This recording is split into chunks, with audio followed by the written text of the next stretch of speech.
You got to wait for a gapper. That is fair. Down the right field line. Giambi on his way to third.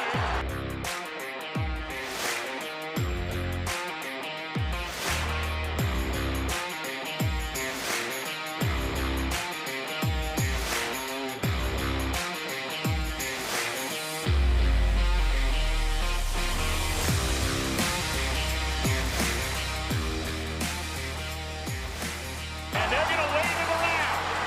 The throw misses a cutoff man. Shot into the plate. Out of the plate. Derek Jeter with one of the most unbelievable plays you will ever see by a shortstop. Live from Chatterbox Sports Studios, it's Off the Bench with Thom Brennaman. Well, good morning, and a pleasant good Thursday morning to each and every one of you. We welcome you, as always, to Off the Bench, presented by our friends from right here, United Dairy Farmers. It's a big league operation. I stop there every morning driving in here to Hamilton, Ohio. We come your way Monday through Friday, 10 a.m. to noon Eastern Time. You can find us a number of different ways. Let's start with YouTube. Many of you on here already, /Chatterbox Sports. We always ask to flip on the notification switch. Reed was challenging everybody. Good morning, Casey. Good morning, Reed, on the likes yesterday. What were the promises you were making to people? I was trying to keep up, and I couldn't. One of the promises is that I would be off air if we got to 150 likes, and here we are, Tom. But you're on the air last time I just checked. Yes, yes, I am. Filling in. Off the bench. All right, well, we'll see how we do here today. We'll see how we do. We got a lot of college basketball to talk about today. We're also streaming live on Facebook, our Chatterbox Sports page, or in podcast form. Just search Off the Bench with Thom Brennaman, and you are dialed in. The Xavier Musketeers, T-minus, let's see, what about 35 hours and counting? But who's counting? Reed is. Big X guy. Before their Sweet 16 clash with Texas in the men's NCAA basketball tournament, Muskies, according to Betfred Sportsbook, 4-point underdog. Tip-off tomorrow night set for 9:45. Paul Fritchner is in Kansas City with the Musketeers and will join us in about 15 minutes. The tournament officially continues tonight. 4 games. We begin in the East region. Tom Izzo, his 7th-seeded Michigan State Spartans take on the 3-seed Kansas State. That is a 6:30 Eastern game. The winner of that one will face the winner of the 4-seed, Tennessee, taking on the Cinderella 9th-seed FAU. That's a 9 o'clock tip. In the West region, a couple of great games out west, potentially anyway. 4-seed out of the Big East, UConn, taking on 9th-seed Arkansas. And then the nightcap is the big one. And you hope it lives up to all the billing. 3-seed Gonzaga against Mick Cronin and the 2-seed UCLA Bruins. That's a 9:45 p tip. We will be up late tonight, boys. Yes, we will. Yes, we will. By the way, don't read it. Don't read it. Of the 16 teams left, and this is for all of you on the chatter as well, okay? And don't look it up. Don't cheat. This is fun stuff, okay? Little trivia here. Of the 16 schools left in the Sweet 16, 4 of the 16 have won a national championship. How many can you name? Sit tight. We'll do it here in a minute. In the NIT, after beating Virginia Tech and Hofstra, the UC Bearcats lost to Utah Valley.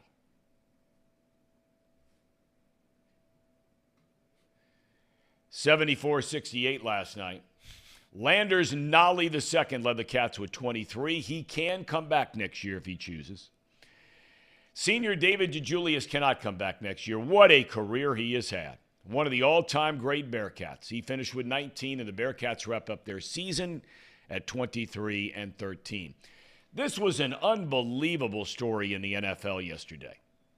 The free agent tight end Foster Moreau, did you see this story? Some of you have already brought it up in the chat. This was a young man who was in Cincinnati last week visiting the Bengals about potentially becoming a Bengal, right?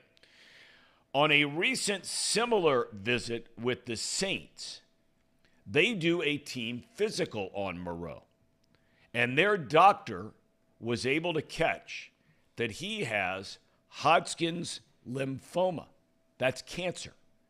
Moreau will be stepping away from football to begin treatment for that disease right away, and our prayers are with him. In baseball, what a performance by Reds starter Graham Ashcraft yesterday out in Goodyear. Reds beat the Padres 4-1.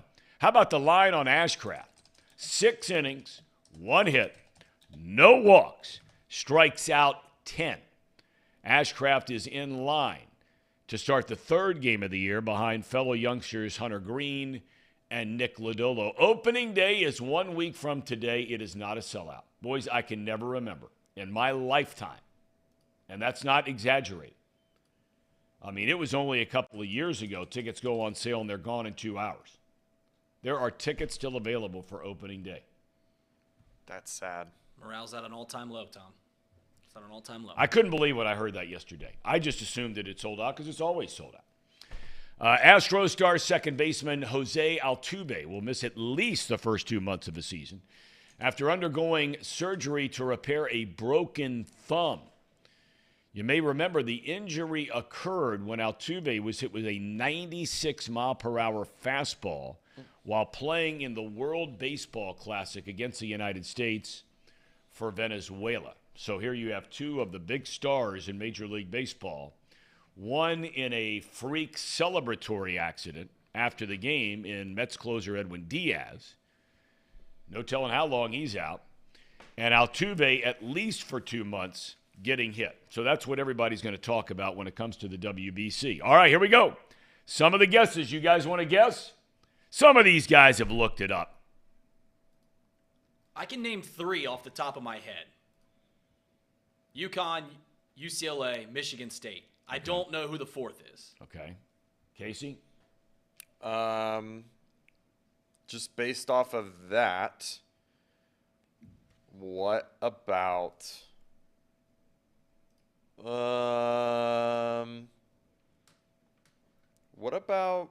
Miami?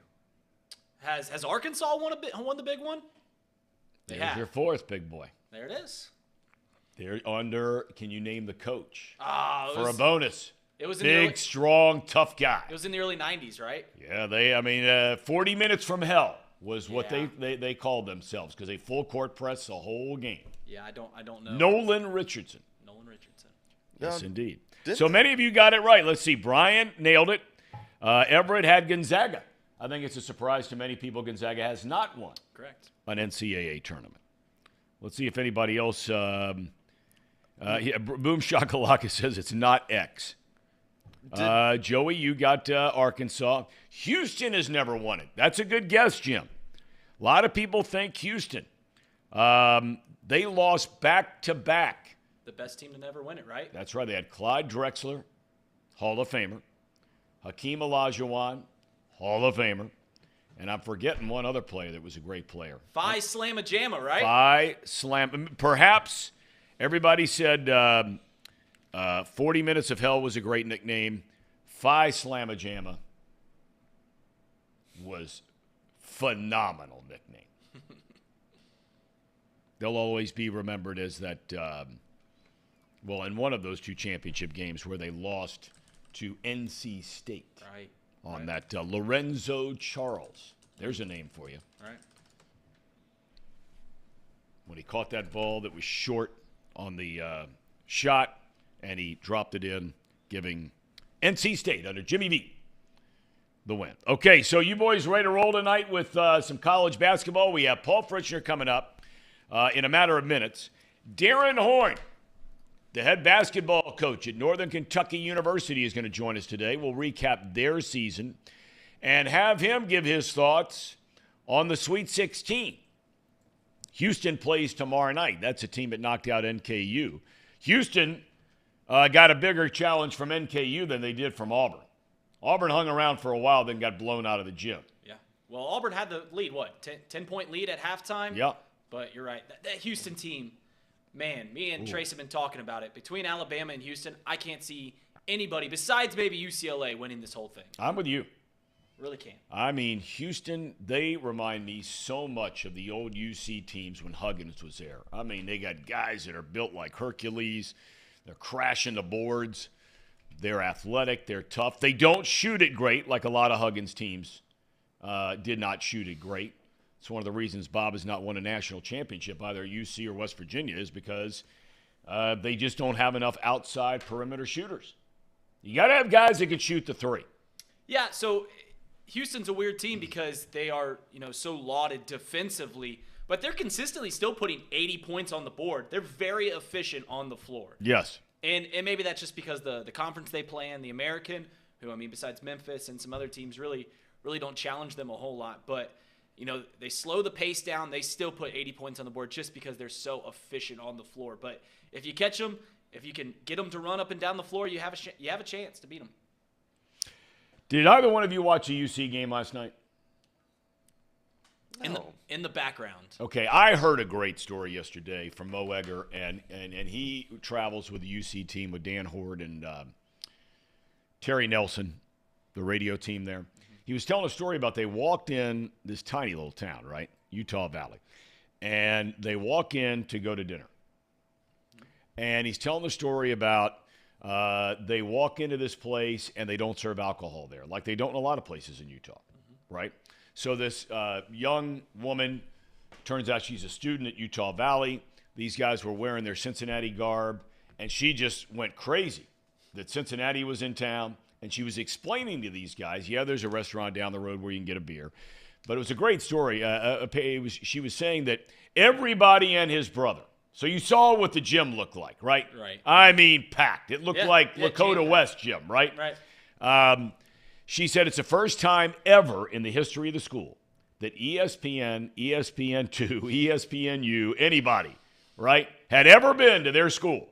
They're not on ESPN Plus, right, which you guys subscribe to. She said it was the biggest thing that's happened to that town forever, and they got a win last night. Got to win. Yeah, that was a nice story. That's awesome. It's nice to hear those because we all get jaded by the big-time programs and all that kind of stuff. Let me know when Paul is ready to go. Yep.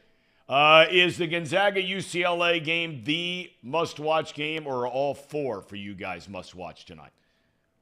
I am all locked in on that game, in my opinion. I think that's the biggest game. Probably the Thursday-Friday games, that's probably the biggest one. I know Paul and Reed here will definitely be watching Xavier, Texas. I think that's probably my second biggest game, but Yeah. It's two very, very good programs, good coaches going at it.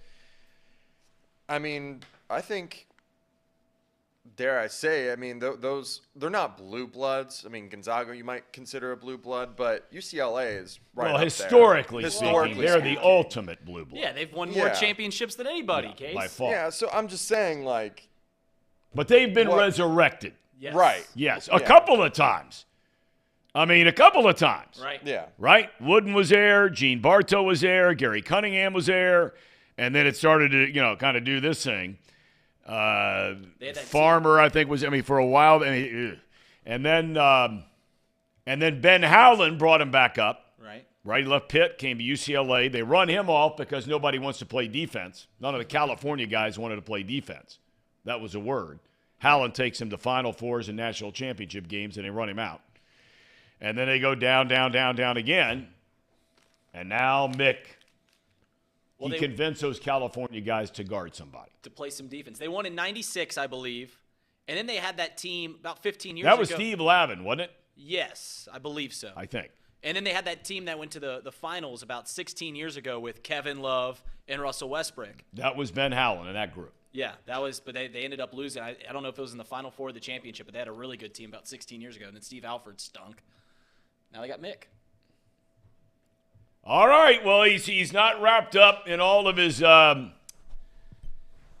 blankets from that suite he's staying in somewhere outside of Kansas City. How's that big league hotel? With that kind of painting in the background, that looks like a big league joint, Paul.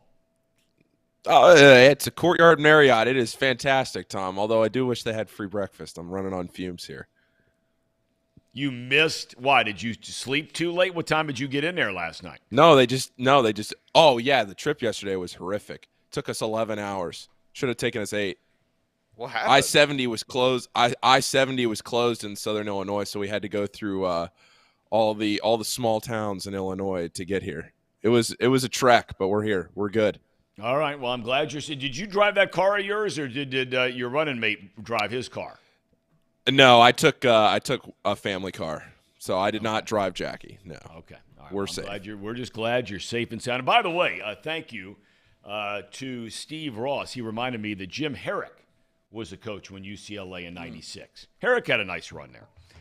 All right, Paul. You didn't travel with Xavier. They flew on the charter yesterday. Have you had a chance to see, be around the team, any of that kind of thing since you got there so late last night and up and at them early this morning? Probably not, I'm guessing, right?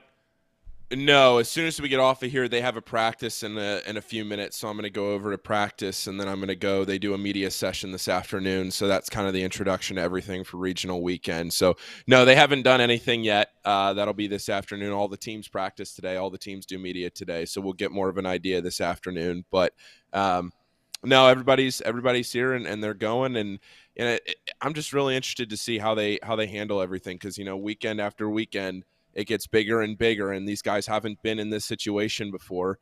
So we'll see what happens. We talk about Dayton and what a great basketball town it is, and having the the first 4 there every single year. Kansas City's a great basketball town. They don't have an NBA team, of course they used to have one. But it is a great basketball town, and that venue will be jumping tomorrow night. Do you suspect there's going to be a big Xavier contingent up there tomorrow night?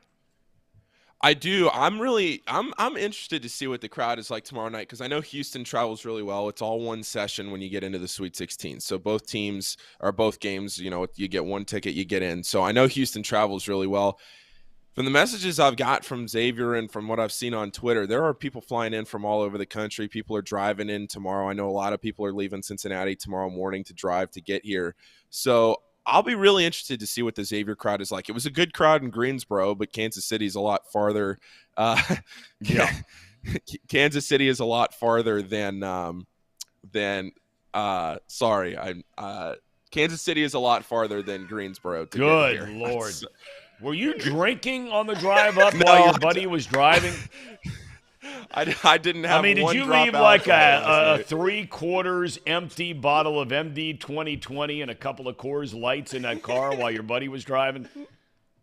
No, I did not have one sip of alcohol last night, Tom. I'm just overwhelmed by happiness that I got here safely. Yeah. Okay. All right, let's go through them. You ready to do some picks before we let you get out of here? We're just going to do the games tonight. Are you ready to go? Sure. All right, let's do it. Let's rock. So, Casey, you say we're doing these with point spreads, correct? Yeah. We're not just picking winners. We're doing point spreads? Correct. All right, so here we go. Michigan State. I am stunned when Casey told me this morning. According to Betfred Sportsbook, and you got to jump in here too, Reed. Just give your pick. We may not have it graphically. Michigan State is the favorite in this game over Kansas State out of the Big 12. I am taking the mighty Thom Izzos. I don't know how comfortable I am with that pick. Casey? Tom, I am also taking Thom Izzo here. They just seem to – Michigan State and Thom Izzo seem to do really well in the tournament, regardless of how their team actually performs. There's just not enough data for me for this team, Kansas State, that suggests that they are the favorites. I kind of agree with the spread, honestly. Okay. I kind of do, but I think I'm going to lean towards Michigan State on this one. Paul? Yeah, I'm taking Kansas State here. If you're going to give me 1.5 with maybe the best guard combo on that side of the bracket, I'm going to take it. I think if you're going to ask me which team wins this game, I think Kansas State wins this game if you're making me pick. But if you're going to give me the 1.5, I'll take that too. This should be a really good game. All right, and Mr. Reed Mouse, what are you thinking here? Because I know you have an eye on all of this information coming through on Betfred Sportsbook. Yeah, actually, it's funny enough. I took a future that no 7 seed would make the Final Four. Michigan State is a 7 seed, or I don't know if they're 7 or 10. Regardless, I can't have them make the Final Four, so I'm going K-State in this one. AJ makes a great point, and they were talking about it afterwards, how Marquise Noel is a New York native, and he's going to be cooking it up tonight. Thom Izzo said he had to buy him a dinner in New York after the Spartans marched on to the Sweet 16. By the way, last week, Thom Izzo set the all-time NCAA tournament record, broke Jim Boeheim's record, for the most wins playing in a lower-seeded matchup. So they are the lower seed, and this one tonight is a 7 seed against Kansas State, 3 seed. All right, what's next up? Arkansas versus UConn. Arkansas versus Paul's Big East UConn Muskies. I am taking Eric Musselman and the Fighting Razorbacks to cover this 4. I think they've got Uncle Mo in the house. You know who Uncle Mo is, don't you, Casey? Who's Uncle Mo? Uncle Momentum. All right, how about you, Case? You know, Tom, I'm on the same train as you. I think this is actually... You're on the Mo train. I'm on the Mo train, but I also think this is an underrated matchup. I agree with you. This is a very underrated matchup. If UConn is back and Arkansas's momentum that you're saying, I mean, watch out. This is going to be a good game. But you're taking Arkansas. I'm taking Arkansas. All right. Paul? Look, this is going I know where you're going, Paul. I know where you're going. Yeah, this is going to be a fantastic game, but I like the way UConn matches up here. I'm taking the Huskies. I don't love that it's at 4. That it's seen this again could be a close game. All these games tonight. I mean, the biggest spread is 5, and that's Tennessee FAU. I'm sure we'll do that next. This is going to be a really good game. All 4 of these games tonight should be fantastic. So let's roll with the Huskies though out in Vegas. Did I say Muskies? I meant Huskies if I said Muskies. That's the Freudian slip, Tom. It is. When Paul gets around me, it could be the Bearcats, and I'll say the Muskies. We know you're a Muskie guy deep down. Yeah. We know. What are you thinking here, Reed? You have any money on this game tonight, Reed? I might. I don't yet. I probably will, Tom. The thing is UConn had about a 2-week stretch where they lost 5 games, and people forgot that besides that 2-week stretch, no one has probably played, besides Alabama and Houston, has played better this season than the UConn Huskies. I think UConn wins this. I think Arkansas covers. I think it's a really close game. So give me the Hogs to cover, UConn to win. Wow. Yeah. Wow. How about that? Mm-hmm. And when, by the way, Casey, did we start going with point spreads rather than just winners? When did that happen? Well, we didn't do that last week. We're just doing it because Betfred. Yeah, Betfred. Okay. Just Betfred today. All right. I mean, we can... Hustleman's Muskies. I mean, that's a good one. Just if you feel like the team is going to win or not cover, then or however you want to do it, just say it. Just say it. Okay. Yeah. All right. Next up, you just mentioned it, Paul. Tennessee. I mean, just smothered, manhandled, beat up, out-toughed Duke in their last game. But now FAU. Now, this is a team that not many people know about except for you, Paul, because you follow this stuff and you stay up all hours of the night watching the Florida Atlantics and the Montana States of the world. I am going to take the Volunteers. I just think that is a rugged team. I know they don't have their best player. He's out for the year with the ACL injury. But I'm taking the Volunteers from Tennessee. Rocky Top. Oh, Rocky Top. You going to sing that tomorrow if they win? Rocky Top? Rocky Top, Tennessee. Right? I don't know if I'll be singing because I'm hoping for the upset, Tom. I think FAU is underrated. I think you don't win 30-plus games in your season. Damn right, Casey. If you're not really good. And Tennessee, to me, has been so inconsistent. I just can't trust them to win a game or, cover a game for that matter. So I'm taking FAU. Okay. I really like them a lot. All right. Paul? Hootie hoo. Give me the Owls. Oh, my God. Give me FAU here. Wow. A lot of people on this show and on the chat, they beat down the Volunteers. I don't know why there's so much hate for the Volunteers around here. What the hell they ever do to anybody? They don't put the ball through the hoop, Tom. They did against Duke. Well, that's one game. They play a lot more, and they got a tough one against FAU. Give me the hootie hoos, Tom. You sang the song. I'll do the owl. That's nice. I like that. Yeah. That's good stuff. Brian says Tennessee's big guy's the dirtiest player I've ever seen. All right. And last but not least, boy, I hope this game, I said it earlier, lives up to the billing because the game they played, what was it, 2 years ago in the Final Four, Paul? Double overtime game. I mean, it was one of the great games in the history of the NCAA tournament. UCLA v. Gonzaga. Gonzaga won that one, knocking the Bruins out. Tonight, I'm taking Mick Cronin and the Fighting Bruins to cover as a 1.5-point favorite. Casey? I'm taking Gonzaga. I'm taking Gonzaga to win this one. The Fighting Mark Fuse. Yep. I think it's going to be a close one. Like I said, it's going to be a great game. But I'm going with Gonzaga.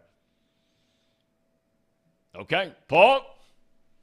You know me, Tom. I love a good story. I love a good narrative here. And this is 17 years to the day since we saw Adam Morrison laying on the ground crying after they lost to UCLA when Gonzaga was right on the doorstep of going to their first Final Four. This is 17 years to the day since that moment. I'm taking Gonzaga. Adam Morrison will be in the building. He'll be on the radio call of this game. Sometimes you just need a little juju in the air when there's a 1.5-point spread and you just need some kind of intangible. I think the Bulldogs can score it well enough to win this game. All right, Reed Mouse. Go ahead. But I do agree with you. I really hope that this game lives up to all the hype because I think that this game could be the best game of the Sweet 16. So I'm very much looking forward to this. Reed? If you had me to pick a team to win the whole damn thing, I'm taking UCLA, so they're going to beat Gonzaga tonight. And they're going to cover 1.5. All right. Give me the fighting Mick Cronins, Tom. All right, if you had to pick, and I'm throwing you both, I'm throwing all three of you on the spot right now, okay? All right, I'm throwing everybody on the spot. Mm-hmm. If you had to go back knowing the Sweet 16 set the way it is, and you had to redo your Final Four, and I know this is throwing everybody on the spot, all right? And Paul's got to get going. He's got the big, important media day. I hope to God he gets out of that hoodie and gets in at the minimum, in a place like Kansas City, you probably should wear a Buc-ee's hoodie if you have one of those. That's a Kansas City kind of thing. Yeah. You didn't stop at one of those, did you? They don't have them up there, do they?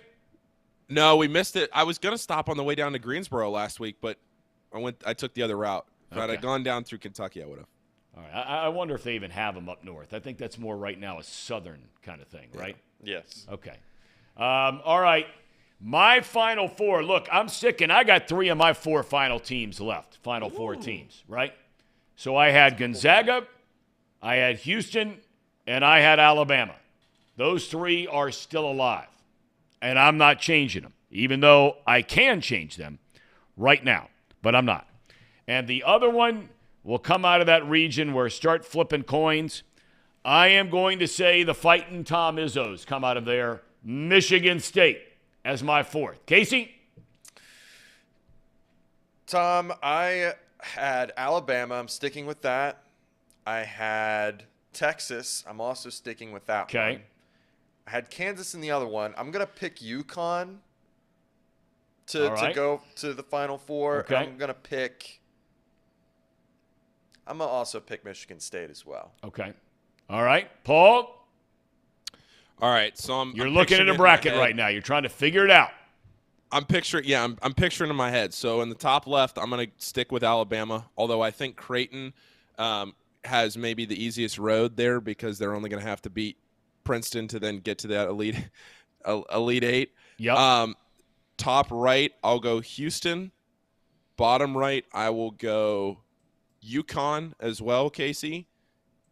And then bottom left, I will take Kansas State. That's a good pick. I think Kansas State's a good pick. I had a hard time picking Michigan State in that game. And I'm having a hard time not picking Tennessee. You're down on them, Reed, but I'm having a hard time picking them out of that region. To win, you got to score. And well, they've scored enough. That's true. I mean, they're About still alive. 30 times this year they've scored enough. That's true. All right, so who's your Final Four at this point? I'll take the 3 best teams still in the tournament, Alabama, Houston, and UCLA. I have them in my Final Four, and I think nothing has changed for those 3 teams. And then in the bottom left-hand bracket, as you mentioned, flip a coin. The coin's landing on K-State. Wow. I like Okay. K-State. All right, Paul, we're going to let you run, and we will check back in with you tomorrow and get a vibe on the whole, because you'll have it today leading up to the big game for your Xavier Musketeers tomorrow night. You know, I will say my last point here, and I mentioned this on the show yesterday. You asked me for the Final Four out of this region. I think if Xavier gets past Texas, I'm going to feel very good about their opportunity on Sunday. But we'll see. Got to get past a huge one on Friday night. We'll talk more about that tomorrow. Thanks, Thom. All right, fair enough. All right, Paul, thank you so much. Paul Frischner just rolled out of the rack. Missed the free breakfast. You can't miss if you're staying at a place like he's staying. And I love those Courtyard by Marriotts. Mm-hmm. They should be a sponsor of the program. They should be. We'll get on the horn. Maybe Paul can look into that. I'm sure the Courtyard by Marriott in Kansas City is beating down the door to sponsor Off the Bench. But you can't miss the breakfast. You go down there, right? And, I mean, they give you some good options. Sometimes the eggs get a little beat up. Why are they always if they've been wet? sitting in there for a little while. You know what I mean? They're always wet. Or uber dry. That's true. It's one But or the the other. sausage is always solid, right? Yep. Mm-hmm. The waffles are always solid, right? You got yogurt down there if you're into that. They got all kinds of cereal if you're into that. But, I mean, there's nothing quite like a mountain breakfast, no matter where you are. Thom, you know? Thom, what's your favorite breakfast Yeah, food? I mean, it's a mountain breakfast. You got to have some eggs. Yep. You got to have some flapjacks, Ooh. right? You got to have a little sausage. You're a sausage over bacon guy? Oh, yeah. Ugh. Oh, yeah. Right? Why not have a little both? Glass of milk. Whole milk. You got to have a glass of milk. Yeah. Not that 2% stuff. That ain't milk. That's white No, water. that ain't going to do it. You guys are probably big Denny's guys, right? Waffle House. Well, solid. Right down the street. Right down the street. Right All-Star down breakfast. the street. You drive by that place at 1A or at 6A, and they're lined up in there. Yes, they are. I'm actually an IHOP guy. That's a good one, too. That's a good one, too. All right, we're going to throw it to the Ham and Eggers. We have our good friend, Darren Horn, head coach of the NKU Norse, who's going to talk about the tournament tonight, talk about his team season, looking ahead to next year. We're excited to have him. Everett says Waffle House for the win all day. All-star. Oh, Sir Boy Wonder, the Echo. You ever been to the Echo? I don't even know what It's right the there in the middle of Hyde Park Square. Probably been there for 30, 40 years. Been there forever. I tell you, Sir Boy Wonder surprises me. He's a big league operator. Well, I mean, where the rest of us are dropping Waffle House and IHOP and this kind of. He's dropping the Echo in Hyde Park Square. Yeah, I'm just a humble boy from Hamilton. I don't go to That's the exactly Echo. right. Amen, brother. Amen. Ham and Eggers, take it away. It's that time of the show, the Ham and Eggers. These guys are great, trust me, I would know. I introduce all the best segments. So Casey, Yeah. got a little life advice. We just saw Paul. He looked disheveled, maybe a little hungover. I don't know. You know what the key to curing a hangover is? What would that be, Reed? Hydration. And there isn't a better way to hydrate yourself than with alkaline water, more specifically, Pawnee water. Did you know that alkaline water has been shown to have superior hydration benefits? Really? Yeah, that was versus regular water in a clinical study. And Pawnee is a premium alkaline water. It's new to the market. If you haven't had it, this stuff tastes great. It's the best. It's the best water, quite simply, that I've ever had. It's sourced right here from natural limestone filtration in Hamilton, Ohio. So, I mean, you just know you're getting good stuff from Pawnee water. Absolutely. And I forgot to grab a fresh one, so I can't really do the chug challenge if I don't have a fresh one here.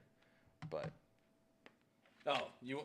no, you don't wanna share? It's too Don't late wanna now. You're already halfway through. How am I gonna finish that? What's funny is I did not start this bottle of water. I think this was a Paul original, so I've got Paul cooties now.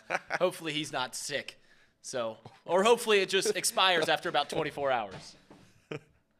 I just pick it up and let it rock, baby.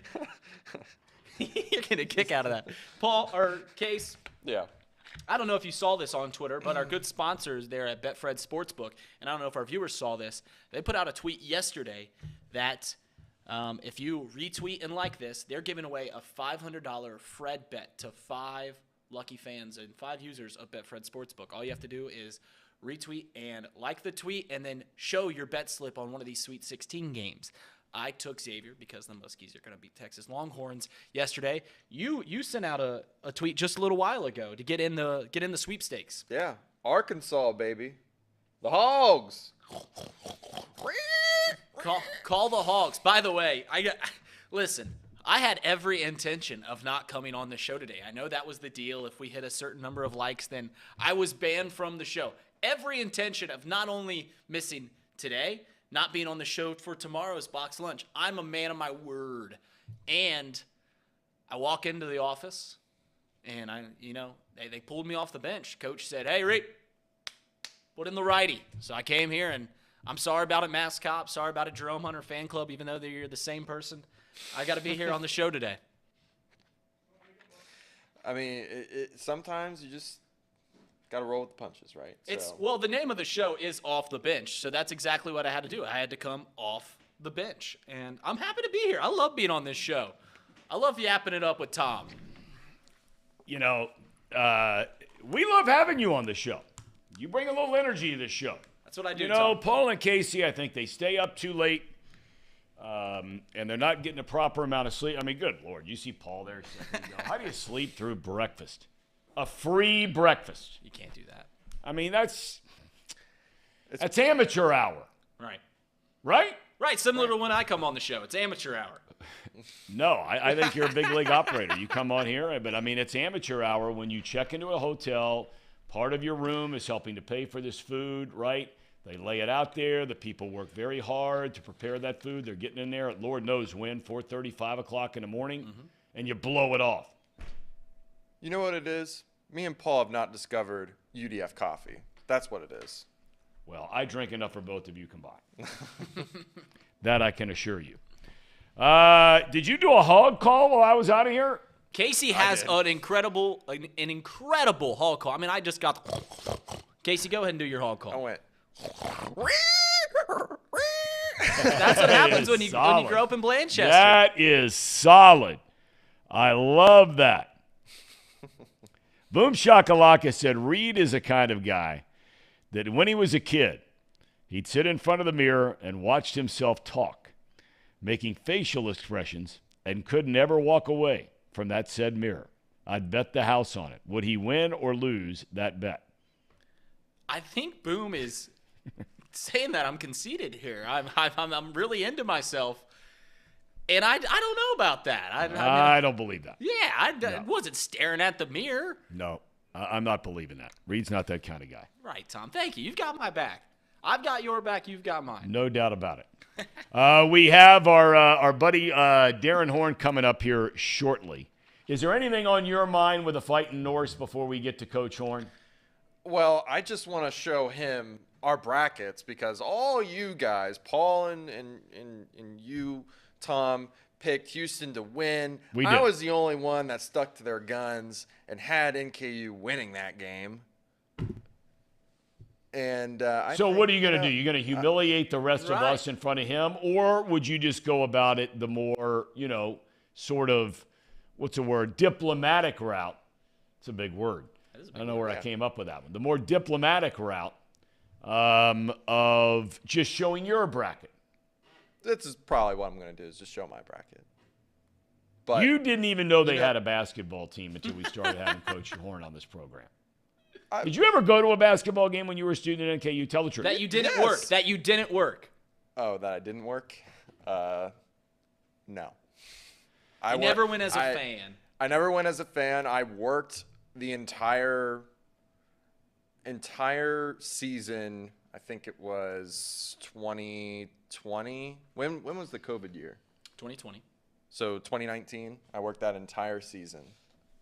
Yeah, but you were working. Yeah, you never went as a fan. I was working as a replay producer, camera operator. Were you getting paid? Yeah. Okay. I was working for the ESPN crew. I really enjoyed those, too. Those were good. I mean, you're taking a beating. Normally, it's me that takes a beating from the player formerly known as Mouse Cop. I used to think that was you, Reed, on there, Mouse Cop. Oh, no. I do have a burner. It's not too hard to figure out which burner I am. But I do have a burner on there. I am not Mouse Cop. Mouse Cop and Jerome Hunter fan club are the same person, though. I'm on that conspiracy. Sometimes, I don't know if you've seen Jerome Hunter fan club. Yes, I have. Yeah, many very popular times. on Twitter. In our chat, I think Mouse Cop and Jerome Hunter fan club are the same person. You do? Yeah, that's my conspiracy. And he hasn't proved me wrong yet. You've never seen them in the same room together. So. That's a very good point. Much like Superman, right? Right. And Clark Kent. Right. A couple of others. Casey, what a bum. That's all he says. You never went to a game. What a bum.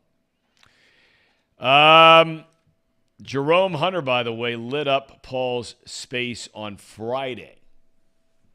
Jerome Hunter's fan club. You know, I have jumped on that thing a couple times, and Paul knows it because when you do that, your name shows up that you joined in. Right. I mean, I don't get all the cussing. Believe me, I'm not sitting here saying I have the cleanest mouth that was ever, invented. Not in any form or fashion. And I learned from one of the all-time greats. But I just don't understand why the X fans have to call there and scream and yell and the language. I mean, I'll jump on for 3 minutes, and every third word's an F-bomb. I think that's What's the deal with X fans on that thing? I think it's just the Catholicism. I don't know if you've been around a lot of Catholics, Tom. I'm a Catholic, so I can say. Well, I've been around a whole fleet of them my whole life. Right. They're not afraid to use an F-bomb or cuss just in general. Especially you get over to those schools on the west side. Oh, boy. The LaSalles and the Elders, and they're not afraid to sling some swear words. So I think that just might be their upbringing. Abraham jumped on. I've never seen Abraham on here, and he says, so true. So true. And then Mouse Cop says that's not true. So, I mean, I'm sure that you just offended half our audience, maybe more than half as Catholics. And so I'm going to have to try and clean up the mess. Oh, well, I'm sorry. I'm sorry to mess you up the show. Are you gambling tonight, Casey, on any games? Just right now, it's only one bet. If I get the free $500 bet from Betfred, I'll probably make. Why would you get a free $500 bet? Oh, you weren't in here when we promoted that. They're doing a promotion right now. You gotta like and retweet a post and post your own bet from Betfred. That's any bet on the Sweet 16. So, no, wait a minute. Back up a second for those of us Mm-hmm. that are social media illiterate. So, the deal is on Thom Brennaman TV, and that's where I am, right? Yep. At Thom Brennaman TV. If I do what? And I have an account on Betfred. So they put out a tweet. You got to find the tweet. You've got to retweet it. So, you take a retweet. Okay. Retweet it. You like it. Okay. And then you take a screenshot of a bet that you placed on the Sweet 16. So any of the 8 Sweet 16 games, and you put it in a tweet, comment it on the tweet, and then they'll pick out 5 winners to get a $500 Fred bet, a free bet for Betfred. So I placed a $20 bet on the Razorbacks. On the Hogs, which The is why we Hogs. were calling the Hogs. Yeah. Money line. Straight up win. And, Reed, it would be a stupid question to ask if you have any action tonight. I mean, that would be, right? Correct. And Right. I don't have any action yet tonight. That's like asking a Catholic if they've ever dropped an F-bomb. Correct. You're right. Okay, You're catching on, Tom. Right. I will be betting tonight. I don't have any bets placed. I got on this tweet. I tweeted out, I have Xavier covering, of course, because the Muskies are going to win. But I took the 4 points if you're going to give me 4 points. So that was my tweet. Really? I bet. Yeah. The Muskies covering the Longhorns, +4. What makes you think, Xavier, we can talk more about this tomorrow, games tomorrow night. What makes you believe that Xavier's going to beat Texas? I have 4 reasons why I think Xavier is going to beat Texas. Sule Boom, Jack Nungy, Jerome Hunter, Colby Jones. Hold on. Those are the 4 reasons. Hold on. What? Those are the 4 reasons You're why I think leaving out a 5th. The guy that I raked you over the coals about for bad-mouthing all year long, he saved their season. he was very hot in the first half. He saved their season. Save their Tom. They were That 3-point shot after getting scolded from Boom, who couldn't throw a win in the ocean if he was in a boat the first 2 games of the tournament. Seriously. Listen. And who steps up and nails the biggest shot of the year for the Musketeers? Your guy.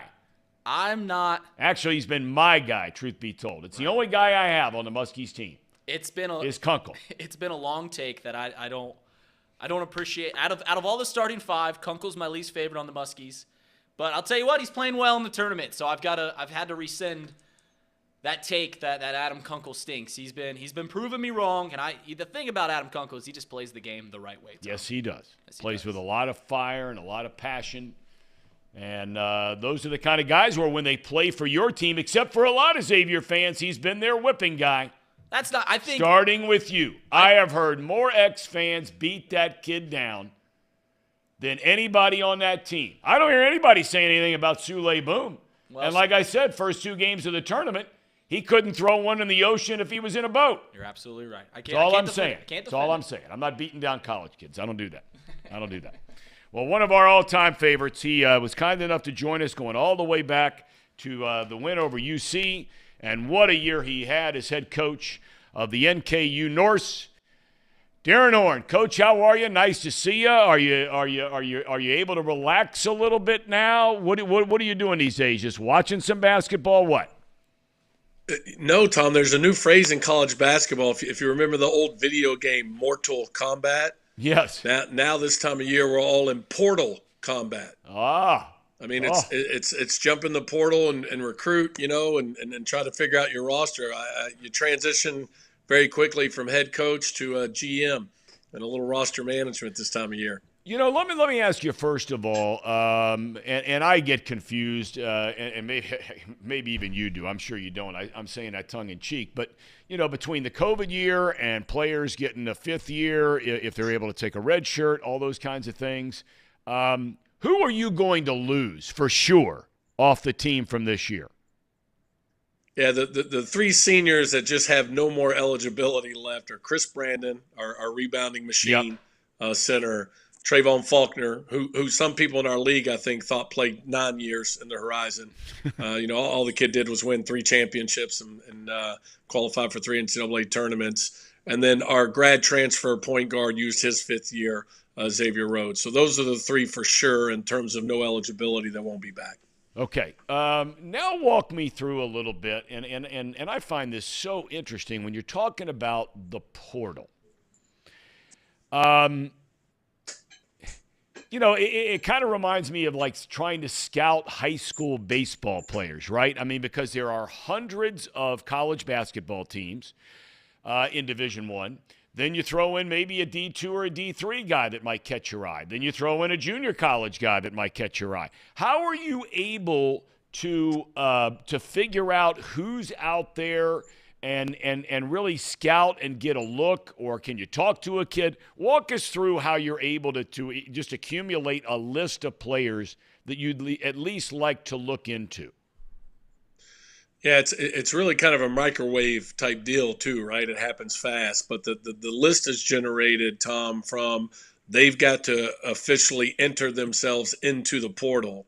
So that generates their name in a list. And then there's, some services and some people that, put some spreadsheets together about, where they're from, what their numbers were, percentages, years eligibility left, that type of thing. And, no different maybe than a Major League Baseball team, right? You identify what your needs are and the positions and type of guys that you think you want, and you start chipping away at guys at that position. And as you said, it's anywhere from Division II and NAIA to every level of Division I transfer. And so it's an interesting deal because I just saw a stat yesterday. I don't know if it's accurate. It was Twitter, but almost 50% of the guys that are in the portal right now are low and mid-major guys from schools like ours that average less than 5 points. I'm not really sure where those guys think they're going, but it's you got to sort through a lot of that too, because there's a lot of people that can't help your team win, and we're in a unique spot where our program's in a pretty good shape. We're returning some really key guys, and we don't want to just be in the tournament. We want to win in the tournament, and so we're trying to filter everything through that as well. Well, you guys played. You guys just played so well. You gave Houston everything they want and more. Everybody tries to learn something from. You can learn from a win. You can learn from a loss. You can learn from tough times. You can learn from good times. Looking back over not just the Houston game, but the entire season, what did you learn about you, your team, your program? What did you learn about it this year? That's a great question. I think one thing I learned was maybe more of a good reminder that the system works. If you get the right kids and you stick with them and you develop them, they can really impact things. You look at Trey Robinson on our team, who really came into his own and more than looked like he belonged against the toughest team in college basketball in Houston. Sam Vincent's an example of that as well. As at the end of his sophomore year, I'm not so sure he wasn't as good a guard as was on the floor in that game, again, against a number one seed with a couple of pros on their team. And so, I think that's one thing is that, just keep believing in what you're doing and building it with the right way with the right guys. But I think the other part is, and I've been there before, but now our group has, and our guys specifically, have gotten a taste of it, Tom, and they don't want to just be there. They want to go back and have success. And, looking at that, where do we need to grow as a program? And, I think there's two components this time of year when you look at who's left, right? It's you got to have a certain element of toughness and a certain ability to compete and play at a high level, just with all the little non-basketball things, so to speak. But then can you score when you have to score? And that's where we've got to really get better, especially on that stage. We were just not able to get baskets the way we needed to in order to pull off a win like that. Coach, I happened to be living in Phoenix when Gonzaga made its first run into a Sweet 16. And I just happened to go. My wife and I went to the game. The crowd for Gonzaga was unbelievable. Nobody was even pronouncing the school right. Hell, I'm not sure anybody does anymore anyway. Gonzaga, whatever it is. You know what I'm saying. But the question I have is this. No one, it's hard to believe for younger people, but you and I have been around long enough. It's hard to believe that Gonzaga is Gonzaga, what they are now, okay, compared to what they were even just 12, 15 years ago, right? What comes first, this chicken or the egg thing? Is it getting into a tournament and a few people will watch you play, in your case against Houston, and all of a sudden guys are like, hey, I never really heard of that school. I'd like to check it out. Or the facilities, all that kind of thing. Or do you have to start winning some games, shock a team or two in the tournament, and then the rest comes after it?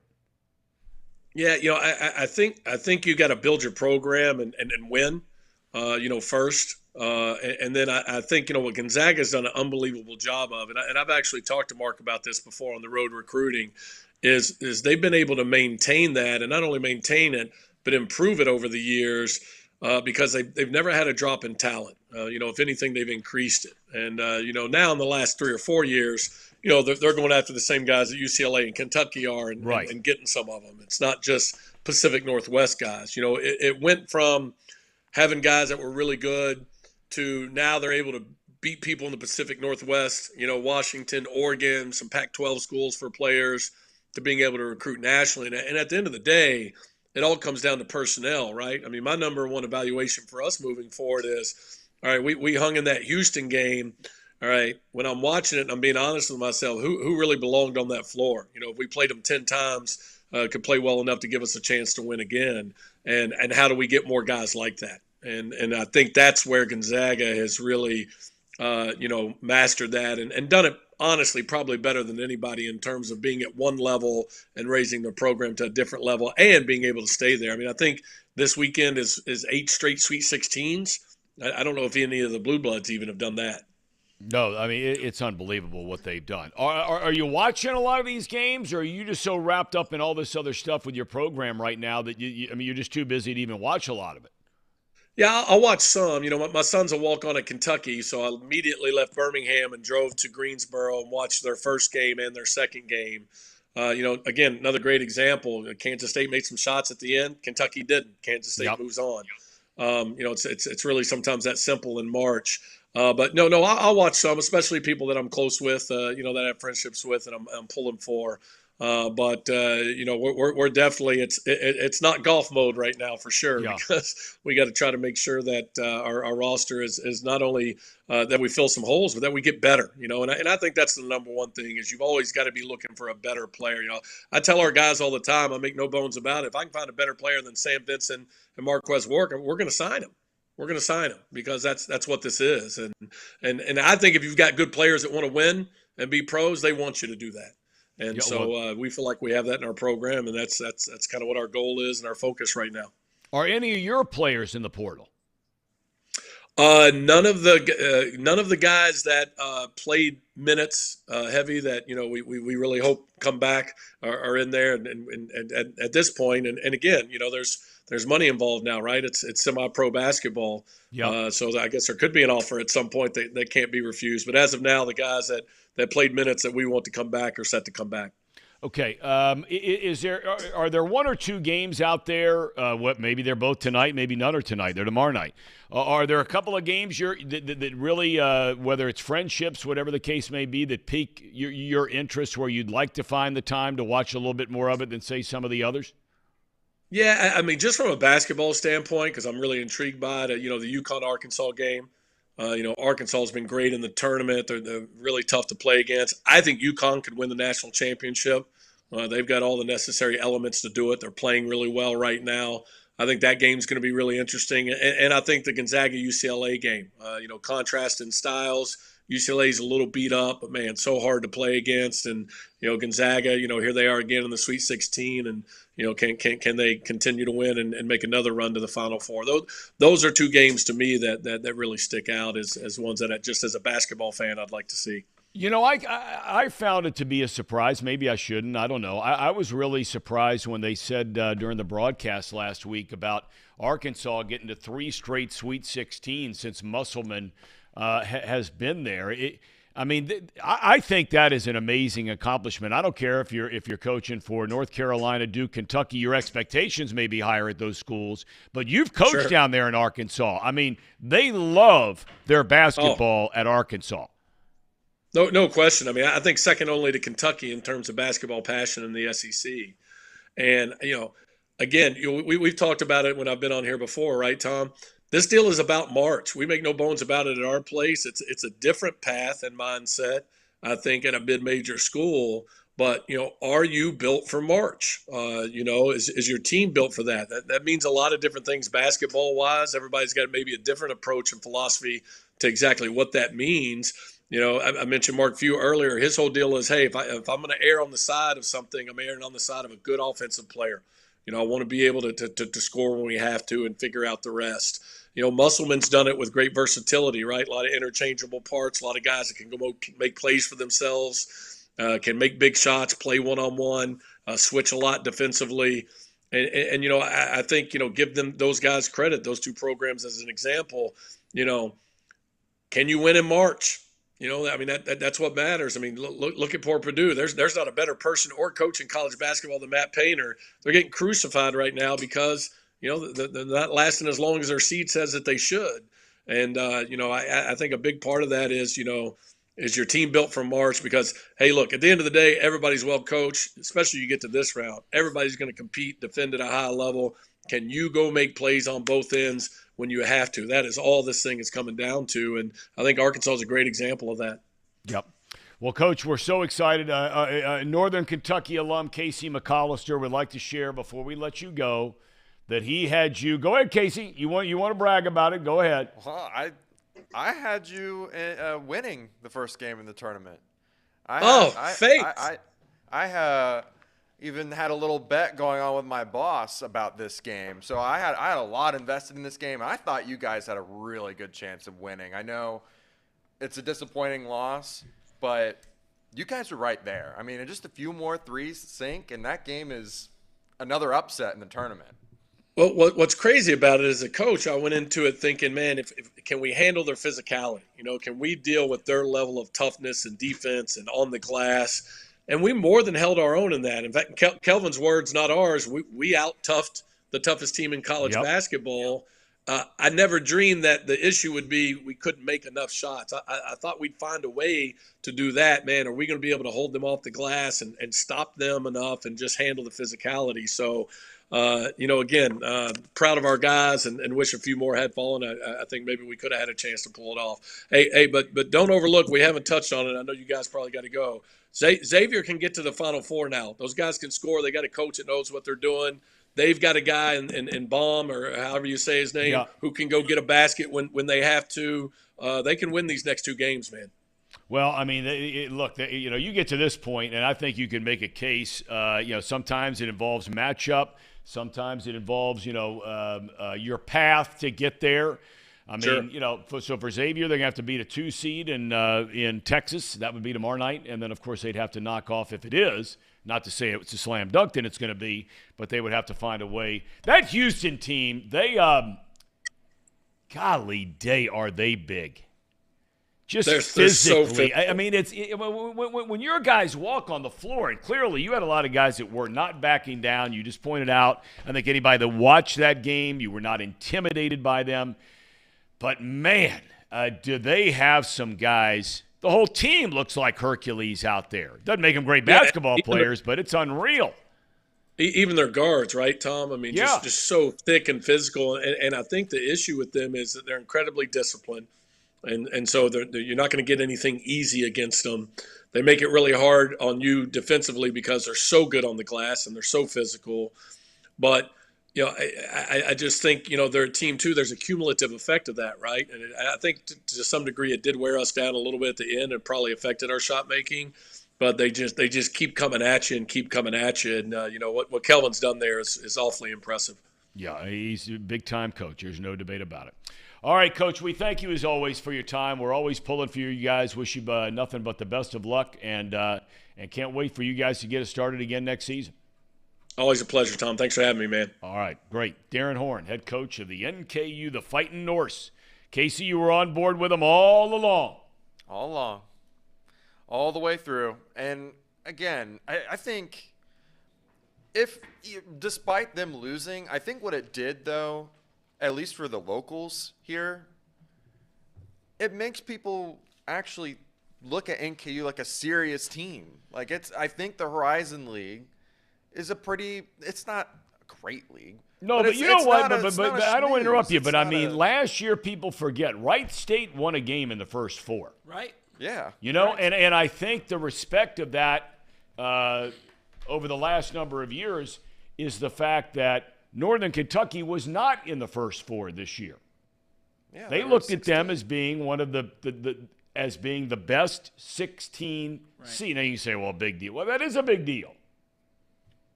Yeah, Well, I think it's a big deal. It's not only a big deal, and it says a lot about the conference, not just because the fact that they were the best 16 seed.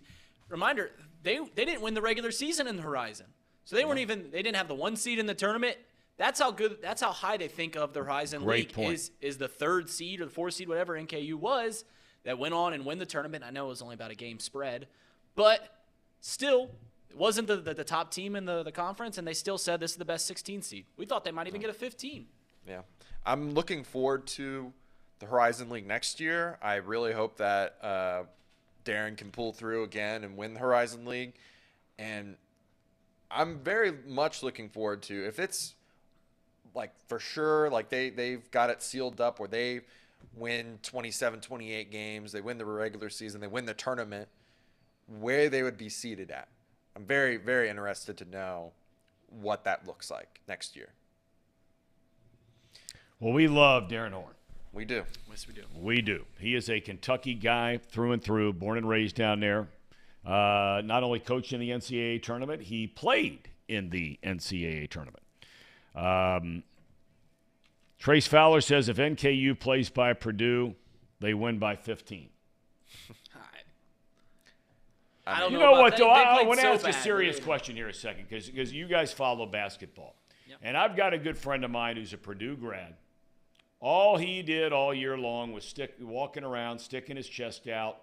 Good for him. God bless him. When your alma mater's good, it's fun. You should do that. Nothing wrong with that, right?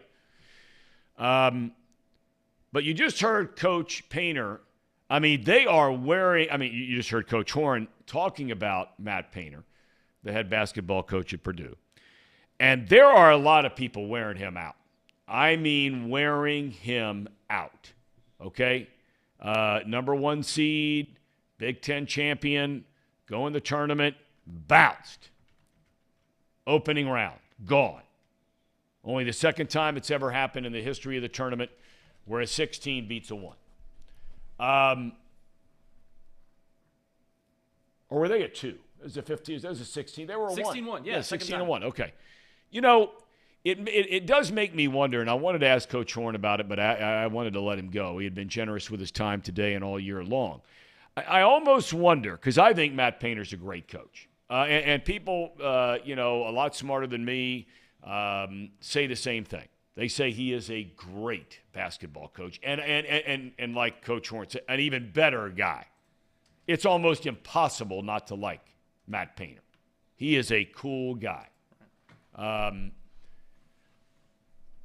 don't care what you think about Zach Edey as a pro. I don't care. It's just like when everybody gets wrapped up in this Ohio State quarterback thing in the NFL. Who cares? That's not Painter's job. It's not Ryan Day's job. Their job is to help them be great college players. And Edey is a great college player. No doubt. Okay? Now, he has an option to come back next year if he wants to. But my question is this. When you've been doing something successfully for a long time, as is the case with Matt Painter, does it make you consider looking at the way your team is losing in the tournament? And it seems like every year they've got some 7-foot monster, right? Yeah, right in the middle of the whole thing. Constantly got a lot of hype. And they're generally a rugged team. They've had their fair share of very good athletes. Their guard play this year was very young. Their guard play this year did not handle pressure well.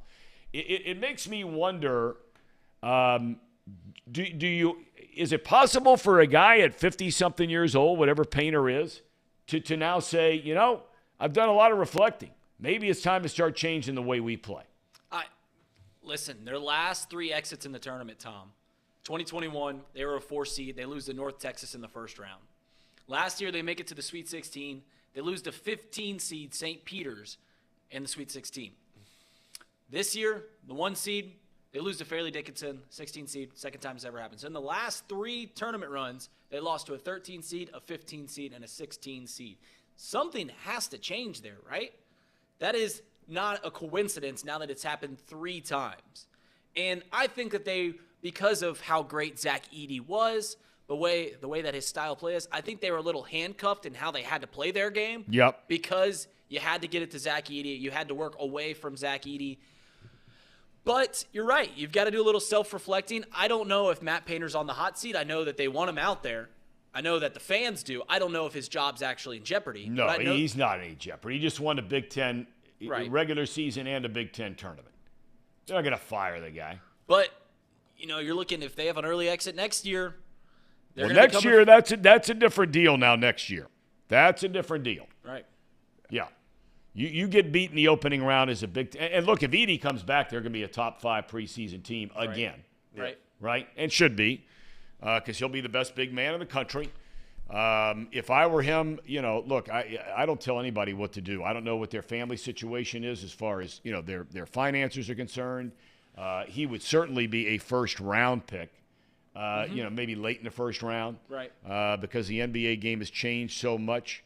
But, you just look at the teams that are left. And really outside of Tennessee, and I'm talking about the Sweet 16. I want to make sure I don't forget anybody here. And I don't know enough. Let me just say right from the get-go, I don't know enough about Florida Atlantic, okay?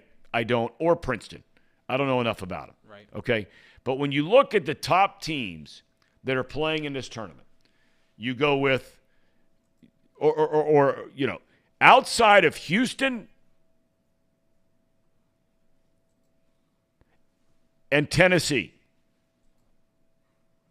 and UCLA. Outside of those 3 teams, correct me if I'm wrong here in the chat, because I could be wrong. I could be leaving somebody out. UCLA, Tennessee, Houston. What do? They guard you. Yep. And they're rugged. Right. And they're tough. Right. Right? Okay. The rest of the teams, by and large, are high scoring, and you just heard Coach Horn say, right? Mark Few told him all along, if I'm going to err, I'm erring on the side of the offensive player. No doubt. Right? You got to score, like you pointed out a little earlier, right? You got to score to win. So it makes me wonder, I don't think Rick Barnes is going to change anytime soon. No. Guy's done a hell of a job where he's coached. Right. I don't think Mick Cronin's changing anytime soon. And Kelvin Sampson's been around long enough that he ain't changing what he's doing because he's been successful too. But are we at a point now with the portal, with NIL, with all this kind of stuff, with the makeup of the kids now, where it's all about offense? That's what Paul's been preaching all year long. The old adage when people talk about this tournament is, defense takes you far. When, that might not be the case anymore. Really, if you're an offensive-minded team, as long as you're not living or dying by shooting threes, you consistently put in the ball through the hoop, you're going to have a decent run. You're going to give yourself a chance to make a decent run. We saw that with Xavier, one of the best top-scoring teams in the country. Alabama consistently scoring 80, 90 points a night. They've got guys through and through. So UConn. Well, UConn, I think UConn is a bit well-balanced team. I think they're in the top 10 in defense Okay, as well. okay. UConn, I mentioned this earlier, they're a sneaky team. They were the number 2 team in the country before New Year's. They lose to Xavier on New Year's, and then they lose 5 of their next 7 games, I believe. Yep. And we kind of forget about UConn. Besides that 2-week, 3-week stretch, UConn's played just about as good as anyone in this entire country. Houston, Alabama, UCLA, forget about it. They've played just as well as those 3 teams. That's what you kind of got to remember. But you're right, Tom. At what point do these old guards, and I don't mean that as the position, I'm saying the old coaches, change the way that they coach the game? And I don't think it's going to happen anytime soon. It's worked well with Mick Cronin at UCLA. It's worked well with Kelvin Sampson at Alabama. And Rick Barnes obviously has a great career. So the newer coaches might be taking more offensive approach, though. Well, but, and he pointed out, and this is so true, and Calipari talked about it after the game yesterday, and a lot of people got upset with him like he was throwing his kids in front of the bus. Look, you can be the best coach on the planet, and you pick whoever you think's the best guy out there, right? I saw where The Athletic did a big poll.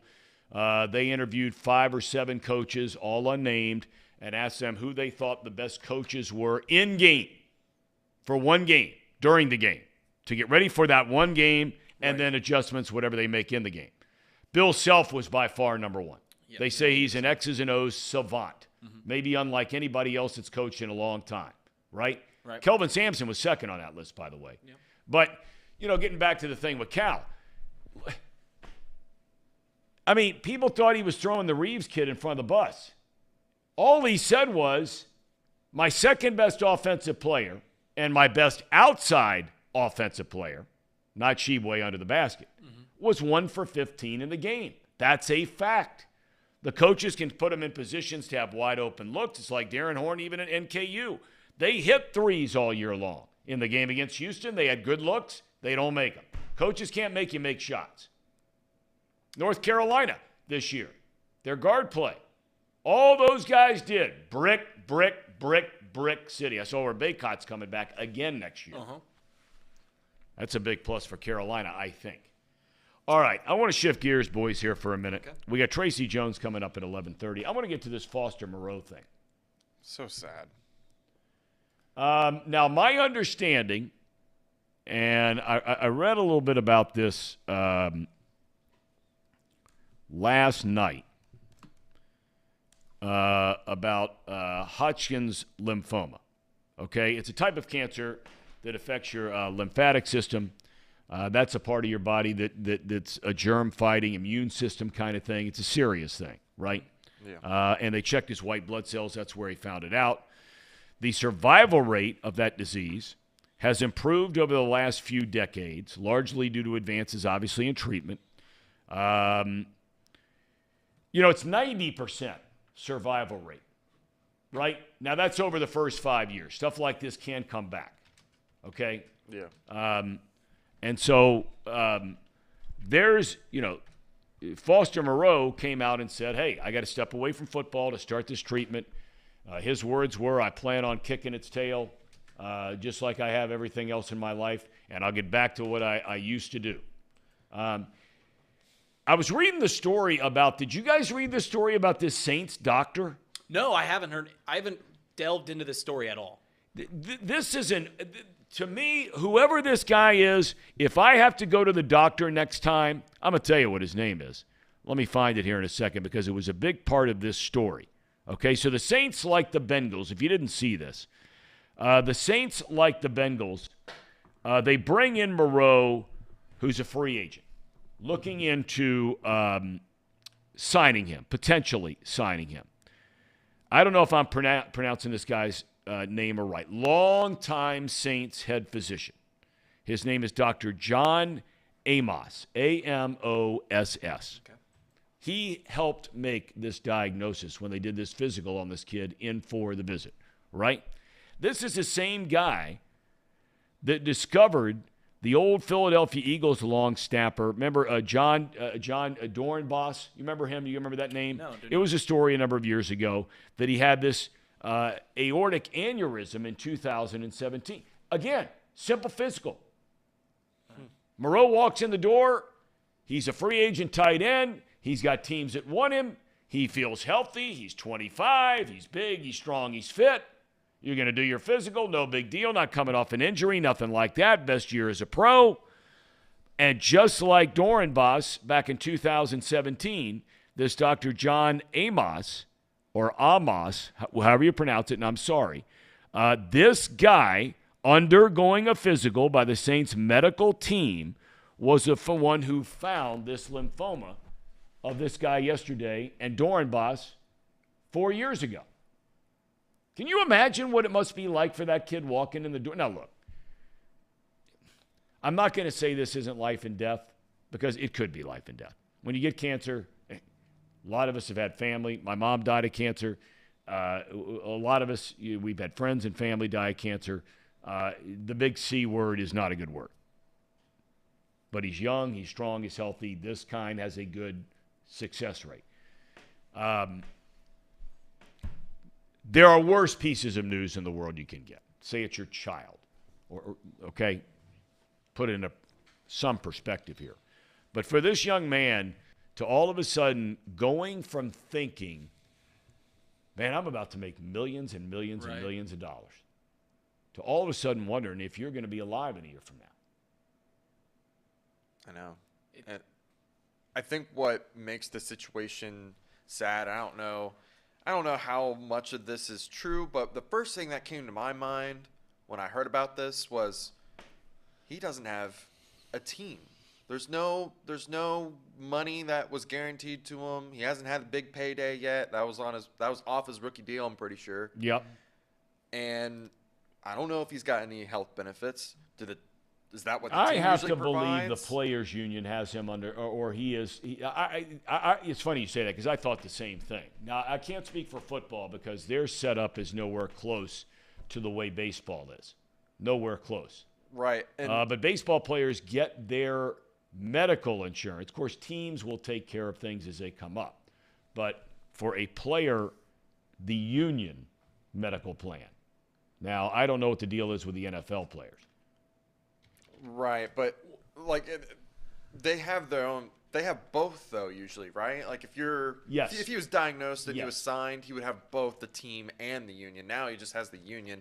Not that maybe that really matters. I don't know. I don't know how much it really matters, but it's just really unfortunate that at the age of 25, you're right there to your biggest payday, and he was probably going to get paid at least significantly more than what he will now. Yep. You know, like he's going to come back if he, God bless, and Yep. hope that Right, he comes right. back. Yep. Right. He's not going to get paid the same that he would have now. I mean, it's just a terrible situation for him. I feel really, really bad for him. I feel bad just talking about it as a Bengals fan. Like we were expecting at least potentially to sign him. Now it's like, oh, where do we look to now? And I'm like, I don't really even care about that anymore. I just care about the guy. I care about his health and making sure that he gets okay. And, you know, I know as a sports talk show, we have to talk about other replacement options now that are available in the league. Yep. But, And that's where I was going with this. and it's bare bones right now.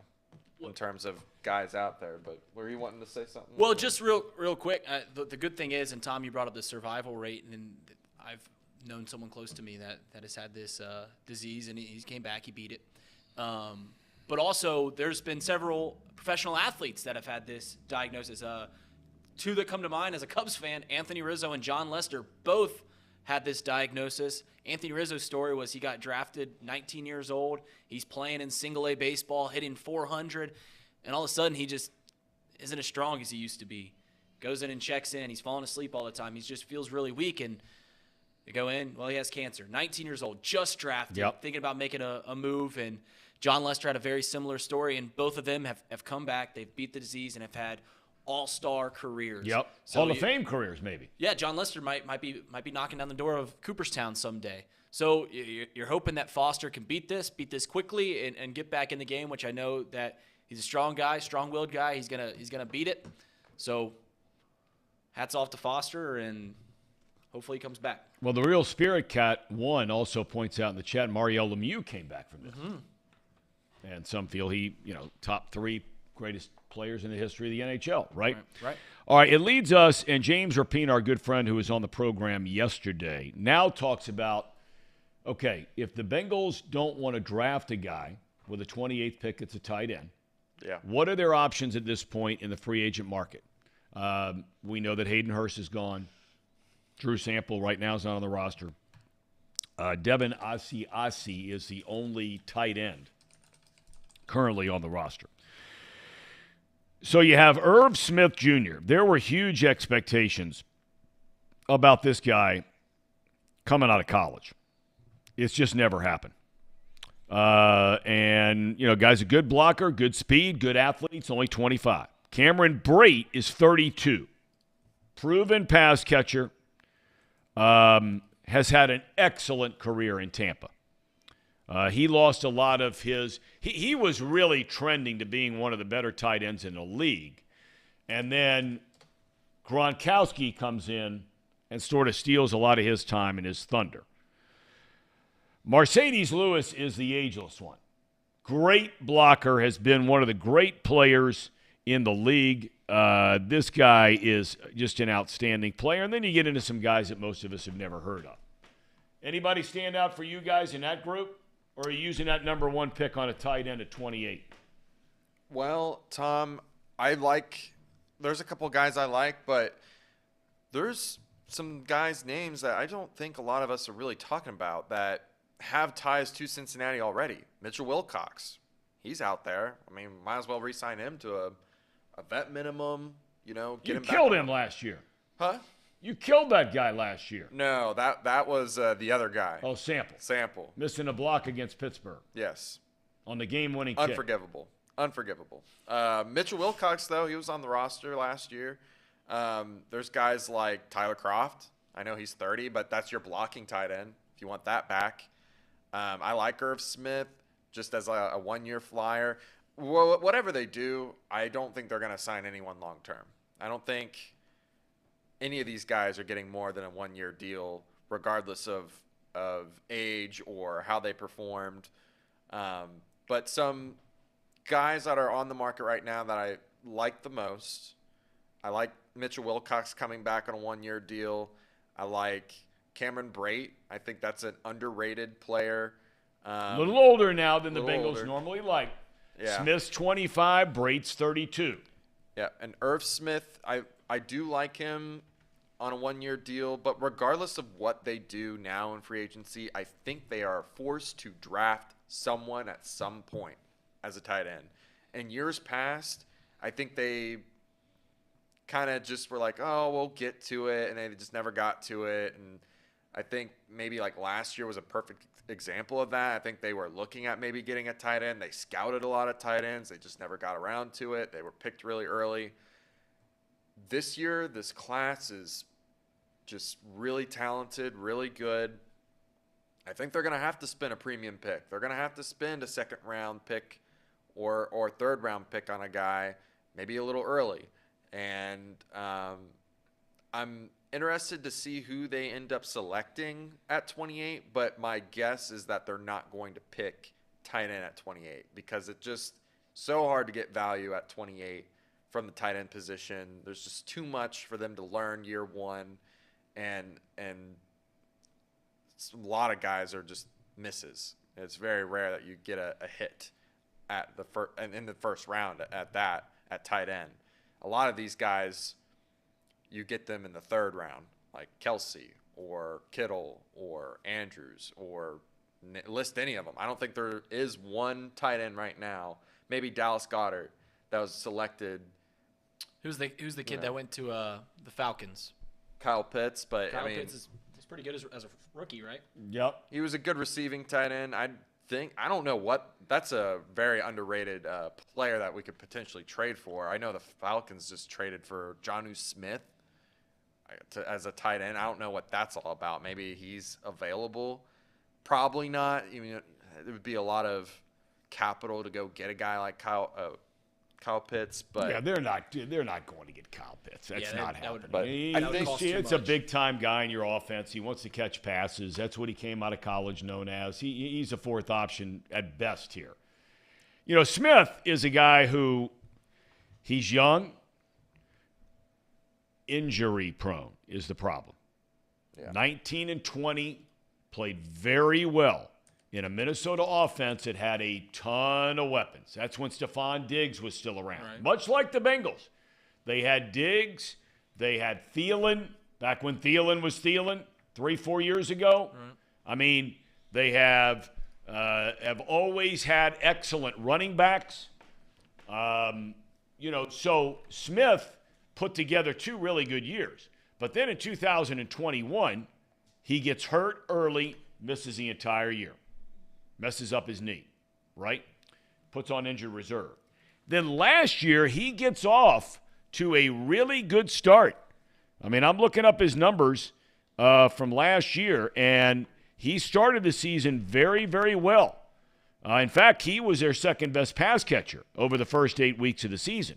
But then he goes on injured reserve with an ankle injury. So the last 2 years, he has played a total of 8 games. But does that mean you get a guy on the cheap that doesn't sound too bad? 25 years old. Bengals don't like signing guys in their 30s. Right. Although I tell you, if you're looking for a guy that can block, and when you do throw it to him, he catches it. I know he's against the grain on everything the Bengals are looking at, but Lewis is a player. Can I throw another just Sure. off the wall name at you guys? Absolutely. I joked around in the Discord about this last night. Rob Gronkowski. Hasn't played in a couple of years, still 33. Said he wanted to come play for us at some point. Said he right? wanted to come play with Joe Burrow. I don't think he wants to commit to the regular season, unfortunately. But, I mean, he'll be cheap. I'd bring him in. I'd bring him in. He's won Super Bowls. I'd bring him in. Guy's a winner. I think There's gamer, no doubt about it. I mean, I know he's, goofy and all that, but the guy's a gamer. He can block. He can catch. Winner. I don't know if he can catch anymore, but he can still block. I mean, I like Gronk. Yeah, I think another thing that we might not be thinking about as much is we are trying to trade Jonah Williams away. There is a potential to trade a player for player. That's right. A name that a lot of people have been throwing around. I'm not going to pronounce his first name, but it's Okwanu from Tennessee, a tight end. He's a pass-catching tight end, not much of a run blocker, but he's 23 and a half years old, from Maryland. He's pretty decent, graded out really well on PFF. He was a starter halfway through the season, started taking over snaps, and he played really, really well as a starter. So that's an underrated trade option potentially, and Titans need a left tackle after Lawan Taylor just got cut. Or Taylor Lewan, either Taylor one. Lewan, whatever. His friends call him Lawan Taylor. Yeah, Lawan Taylor. But other than that, I haven't done a lot of research on potential trade targets, but besides this guy, Okwanu. But yeah, I mean, who are your targets, Tom? Is it just Brait and Irv Smith? Are those your two guys that you're? They got to do something. I mean, look, I've never been a big fan. The Bengals have been a big fan of taking a tight end in the first round. They've done it before. And maybe they look at this whole thing and they're like, you know what? Why would I go pay any of these guys anything when I can draft a guy who I really believe in for the long haul, get him on a rookie deal, and make that my first-round pick? I'm not necessarily a big fan of tight end for this franchise. Not for this team. They got too many other guys that are a priority in your offense. All right, we got the Tracer. We do. Best 30 minutes in television twice a week. Our time with Tracy Gronk. Jones. What's that, big boy? Good morning. Good morning, boys. I like Gronk. He's one of my favorite all-time players. Casey made the great point, one of the few good points that he makes, that he's a great blocker. He really is. He knows how to get open. Linebackers can't cover him. He's just too big for those linebackers. I love Gronk. I think he's a clutch player. I mean, he's a go-to, and that's a cliche, the go-to guy, but he really is a go-to guy. And the Bengals got to win now. Bengals got the team. They just need to add a couple players. Added Brown, the offensive lineman, big deal. And I think they're there. They really do. I think you're starting to become more of a Bengals fan, Tracy. You shared with us early in the year that you grew up in, I think you grew up in Southern California. You grew up I'm originally from Los Angeles. I know you guys probably don't know that or have never heard that. I actually home of the Beach Boys, Tracy Jones, Mike Scott, Eddie Munster. Do you remember Eddie Munster from the Munsters? Gary Coleman lived in Hawthorne. Corrupt, the rapper, grew up in Hawthorne. Jim Thorpe. Corrupt. Jim Thorpe was Native American. Did they have a Native American reservation back in those days in Hawthorne? I'm not kidding around. I'm being serious. Yeah, they had Prairie Park, but he lived in Hawthorne. Okay. A lot of people. Home of Northwood Grumman. Home of SpaceX. I mean, home of the Crips. They've got a lot of stuff happening in Hawthorne. Some good, some bad, but yeah. And did I mention I'm from Hawthorne, California?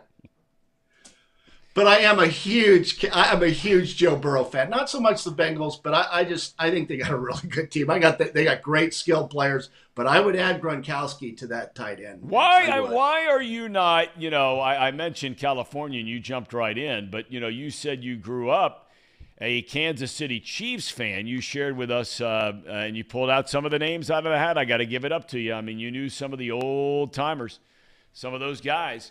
How is it, though, that you lived here now, granted, on the Commonwealth side of the mighty Ohio, but how is it after all these years you've been here, you're not a Bengals fan now instead of a Chiefs fan?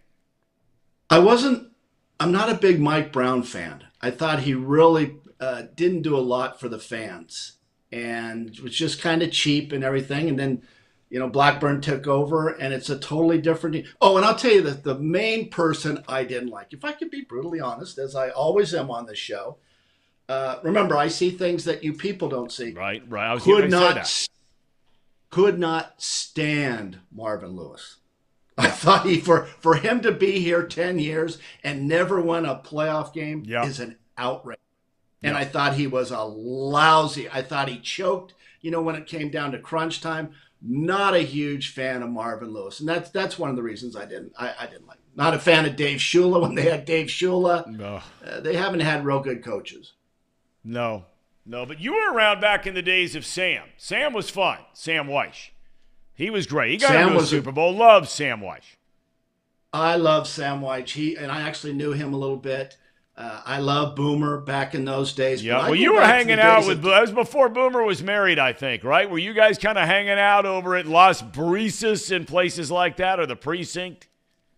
You know what's so great about you is you ask so many great questions that I want to answer, but I'm thinking, that's just patting myself on the back and, being Mr. Big Shot.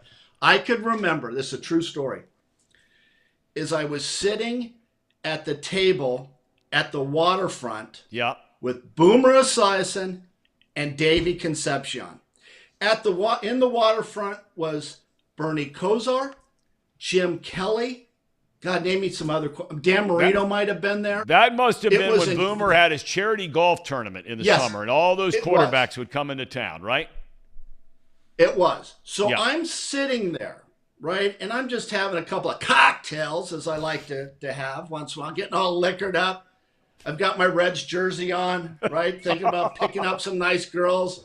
I got my cleats on, my metal cleats, just in case I had to pick up on a girl. But I'm all ready to go, and here I'm sitting talking to these guys, and they're great guys. And a guy walks up to me, honest to God, and challenges me to fight. Right there. And I'm looking at him, and I don't know what happened. I don't know the circumstances, but challenged me to fight right there. And I looked at him. I says, "You sure you want to do that?" And at the time, I'm pretty good size. I've got my purple belt with Gracie Jiu-Jitsu. I train with Hoist Gracie, the martial arts guy who won the 3 Ultimate Fighting things. I'm pretty good at that stuff. That's the one thing I could do is defend myself. And I said, so he came up with another guy. They both kind of challenged me. I says, "Let me tell you something. I'll kick your ass, and then bring your J.O. friend. I'm going to kick his ass too." And Davey Concepcion looks at me and goes, No, Tracy, cost you $100,000. No. And that was the end of that. Boomer says, "Come on, let's go." So we went to another area. But honest to God, I could not believe this guy just coming out, didn't introduce himself. I didn't do anything. I'm just sitting there talking to those two guys, and someone challenges me to fight. And I'm a non-violent guy now, Tom, but back in my day, I was. Well, I mean, nobody wanted to mix it up with you, especially guys in California. They don't want to mix it up with anybody. They don't want to mix it up with anybody. They want to be pretty, and they want to look good, and they want to, Yeah. I mean, you never know about those guys. You got a few more guys that'll mix it up a little bit, Yeah, you got to watch those guys in California because they might hit you with their purse. You know how they got those purses things? Remember that back in the 80s, Tom? I had one. Those man purse, I had a man purse. I could see you with one of those even now, really. As much traveling as you do, and make sure you have all your kind of stuff with you when you need it, right? The most underrated piece of baggage is a fanny pack. You have to admit. Now, they might not look good, but you put it under a baggy shirt, you can put all your stuff in there. I like a fanny pack. I know the ham and eggers like them too. I'm just saying they don't want to admit it because they're not comfortable in their own skin. But I'm comfortable in my own skin. I like the fanny pack. Underrated. See, now I could see Reed Mouse getting a little uncomfortable when you talk about a fanny pack. You tell me, Tracy, if you agree. I could see Casey McAllister being very comfortable with a fanny pack. Well, he's comfortable in his own skin. He's getting married. He's a good-looking guy. He's keeping himself in shape. And by the way, Casey, Tom, thanks for bringing up Casey. I almost forgot. My wife has a question for you, Casey. Are you listening? I'm listening. Well, why isn't Danae asking it herself? Why are you doing it? Why can't she? Because she doesn't like the camera. She doesn't like the camera. She's very shy, and she doesn't. But she says, "Can you just ask Casey a question? Because we're both going to go to the wedding." And wants to know where you're registered at, Casey, because we want to get you a nice gift. Is it Dollar Store or Dollar General? Which one are you registered at? Because we want to get you something good. Or maybe is there still a Swallens, Tom? Is there still is Swallens in business still? Remember Swallens? Yeah, I do. I do. That was a great store, Swallens. Casey? I believe. I think it's Dollar General. I could be wrong. Family Tree, isn't that? I think. Family Tree's another one. Family Tree. Right. But in all seriousness, I got to tell you, where are you registered? Seriously. Walmart. I think that's where we're at. There we go. Just. Yeah. Where are you registered, Casey? I mean, I asked a serious question, and for those of us that have, that want to get you guys something for your wedding, where are you registered? I think we're registered. Let's say I think. Don't start the sentence with I think. You got to know that. Target. All right, Target. Okay. Good. Okay, great. It's a great store. I love going to that store. Yeah, it is. But what about the fanny pack part that Tracy brought? Would you two guys, are you comfortable? Do you wear fanny packs? Fanny packs are back in style. I don't know if you guys know this, but it's very fashionable with the women. My wife, she doesn't carry a purse anymore. She carries a Lululemon because Oh, of course. You got to have Of course they do. Yeah, of course. Of course they do. Of course. And it's a Lululemon fanny pack. And it's really nice, Tom, because going out, but back in the day, she didn't want to carry a purse. I would have to carry all of her things. Now she carries the fanny pack, so now she carries my things. But if I don't want to give her my wallet, give her my phone, she carries it for me now. It wasn't a question of if she wears it. That's I will right. not wear a fanny pack. No, I do not. I'm not a big fan of the fanny pack.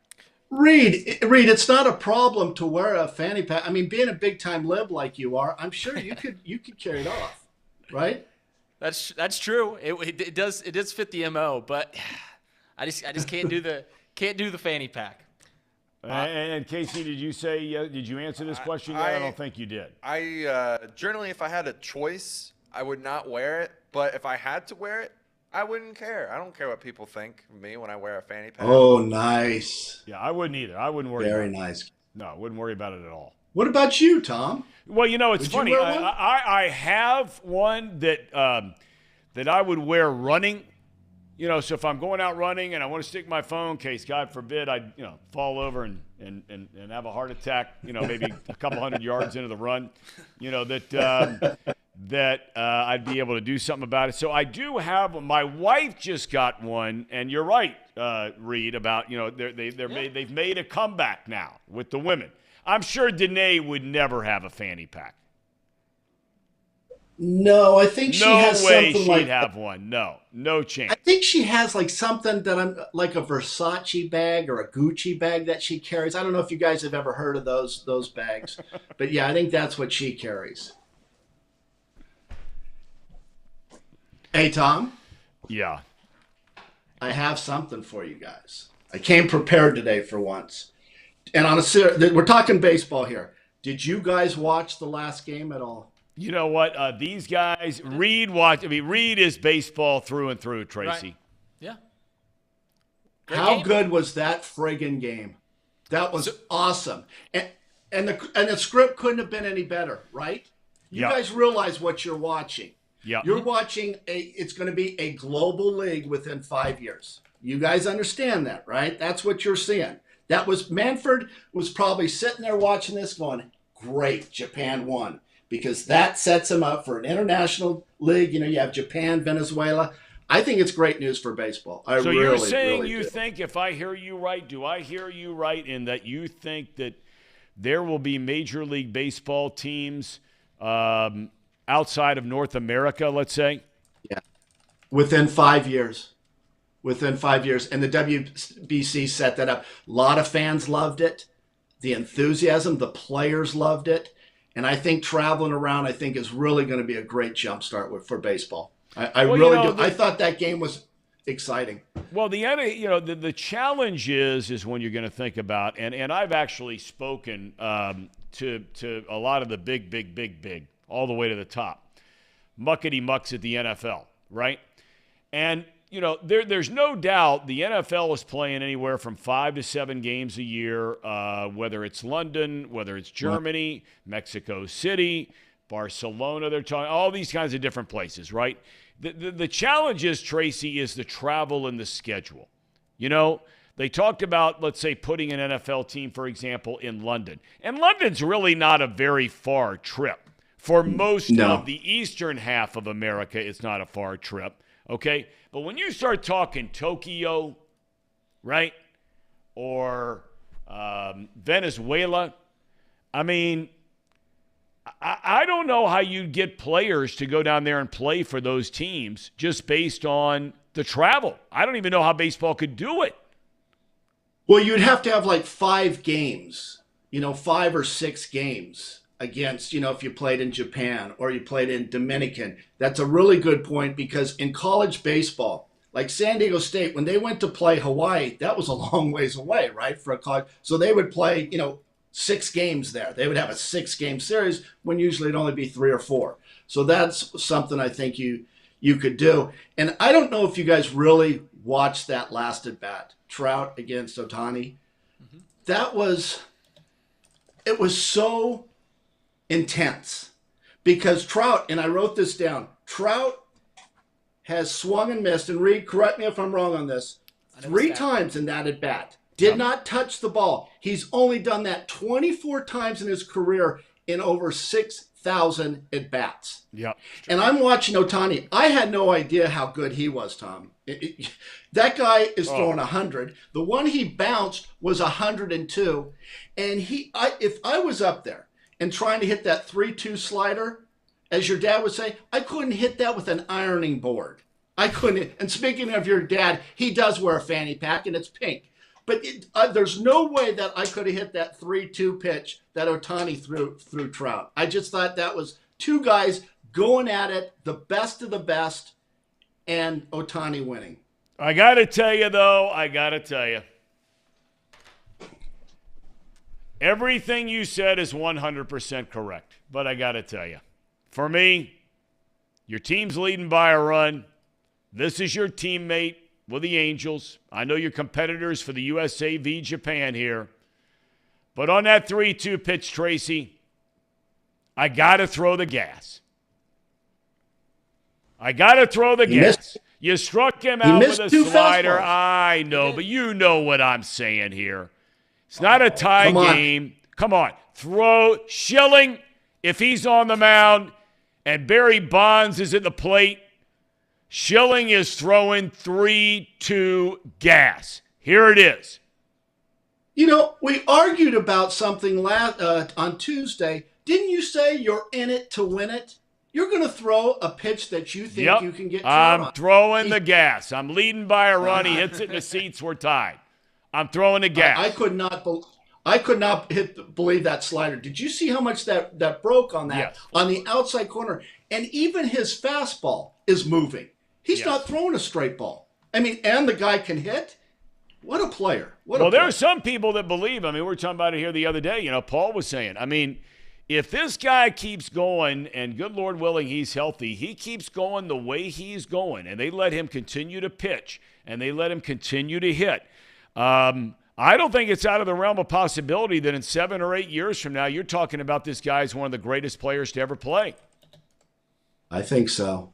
And I told the story on Tuesday. You know, your dad and I talked about Ohtani when he was playing in Japan, and we didn't think he could do both. He had to make a choice. No one's that good, right? No one's that good beside Babe Ruth to pitch and hit, and Ohtani's doing it. Just to kind of piggyback on that. So I see the video of Ohtani striking out Trout. And, of course, what I can't help myself but doing, I go to the comment section, right? Because everybody has a comment, Tom, as you know. That's all about hey, Tracy, it's all about freedom of speech. Only your friends out in California are the ones trying to shut down everybody that disagrees with them. I'm all about free speech, good, bad, or indifferent. As long as the free speech makes a little sense. I could not believe 90% of the comments were negative about Trout. Oh, he couldn't handle the big time. He can't handle the pressure. He's not the same ball player that he was. He can't catch up to the fastball. You talk about JOs. I mean, I get a picture. I get a picture of these guys, you know, all on their little keyboard with their pants down, you know, just kind of typing away, you know, nailing with Mike what? Trout. With what? What? Nailing Mike Trout. No, I'm saying you picture him at a keyboard with what? Oh, they're you know, they're kind of creepy, those guys anyway, right? Just kind of creepy. It's just a visual I have. I think anyone that spends that much time on the internet, and Reed would know about this, they're just kind of creepy. They just have an issue, and I think that's the case. I'll tell you what, it got to be like I'm sitting there going, do you people, you know, the same people that are criticizing Trout are the same people that go and spend $10,000 at fantasy camp to get your picture taken with a big leaguer. You think it's so easy to get up there against a guy and just typing away anonymously, right? Just throw that out there. And they don't even give them, and they don't even use their real name, right? Right. It's always some be cute sort of a nickname, right? No, I know. It's just I'm really thinking about getting off social media. It's getting to be too negative. It's like the other day, and this is getting off topic, but I'm going through my feed and I see some animal being killed. I don't want to see that. You know how much I love animals, right, Tom? How did that get into my feed? Explain that to me. I don't know. You know, I see things that are disturbing. I see fights. I see a person getting beat up or shot. I don't want to see that. A brunette with well endowed. Well, 2 out of 3, Tom. That last one doesn't apply. But you know what I'm saying. It's just social media has taken its toll on me because it's so damn negative. And I don't know if you experience the same thing. Well, I was never on social media my whole life until starting this career at Chatterbox Sports, and now we use it to try to promote the show and promote Tracy Jones and all those kinds of things. So you're right. It is a world of hate. There's no doubt about it. And to be hating on Mike Trout for striking out against Shohei Ohtani and a slider that moved 9.5 feet, I mean, it's ridiculous. It's ridiculous. I mean, Trout's on him. I mean, Trout's just saying, okay, I got to quicken up. He's got to quicken his mind. Not only does he have to quicken his bat, he has to quicken his mind. And he's doing it. And he's just swinging through it. I mean, he's on it. You can just tell how much talent he has. But for people to criticize him and just talk about how he can't handle the pressure, I think it's goofy. I think it's stupid. Your friend Richard from Indian Hill is in the chat today. And he is always dialed in now with you as he was back during your radio career over at WLW. It's nice to have him. He ended up coming up to Buffalo Wings and Rings the other day. He did. Right? Yeah. So did our buddy Jimmy Lewis. How's he doing, by the way? Jimmy's doing great. Can't do any better than what Jim Lewis is doing right now. Well, I mean, our my prayers best are with buddy. him. We know he's a little under the weather, a little more than under the weather, but we're thinking about him. Some feel like Tracy. Have you ever been invited? I'm curious. I think this is a great question here by Joshua, who was there as well, by the way. Have you ever been invited to a fantasy camp with the Reds where you go out there? Because I hear they're phenomenal. The Reds have tried to get me out there. I just don't have any interest, and I don't know why. I don't. Tom, I think it's because I don't like to talk about the past, right? I'm never talking about how great I was as a player, and I don't want to rehash. I don't want to tell stories about how I went and drove in 7 runs and tied Willie Mays' all-time record for the San Francisco Giants at 7 ribeye steaks in a game. I don't like to rehash. It's kind of like driving in a car. You don't look in your rearview mirror, do you, Tom? If you did that, what would happen? You'd get in an accident. So I like to just keep going straight ahead. Reed, you strike me as the kind of guy that would like going to a fantasy camp one day. So I don't have the money to go to a fantasy camp, but I can't lie. I play in an adult baseball league, and I have a blast doing it. I'm not gonna shy away. I played in college and I missed the game, so I started playing again, and it's a lot of fun. Tracy, we need another guy if you still got some ball left in you. How about that? You want to be the oldest guy in the league? Question. You want to come play for the Dodgers? Yourself.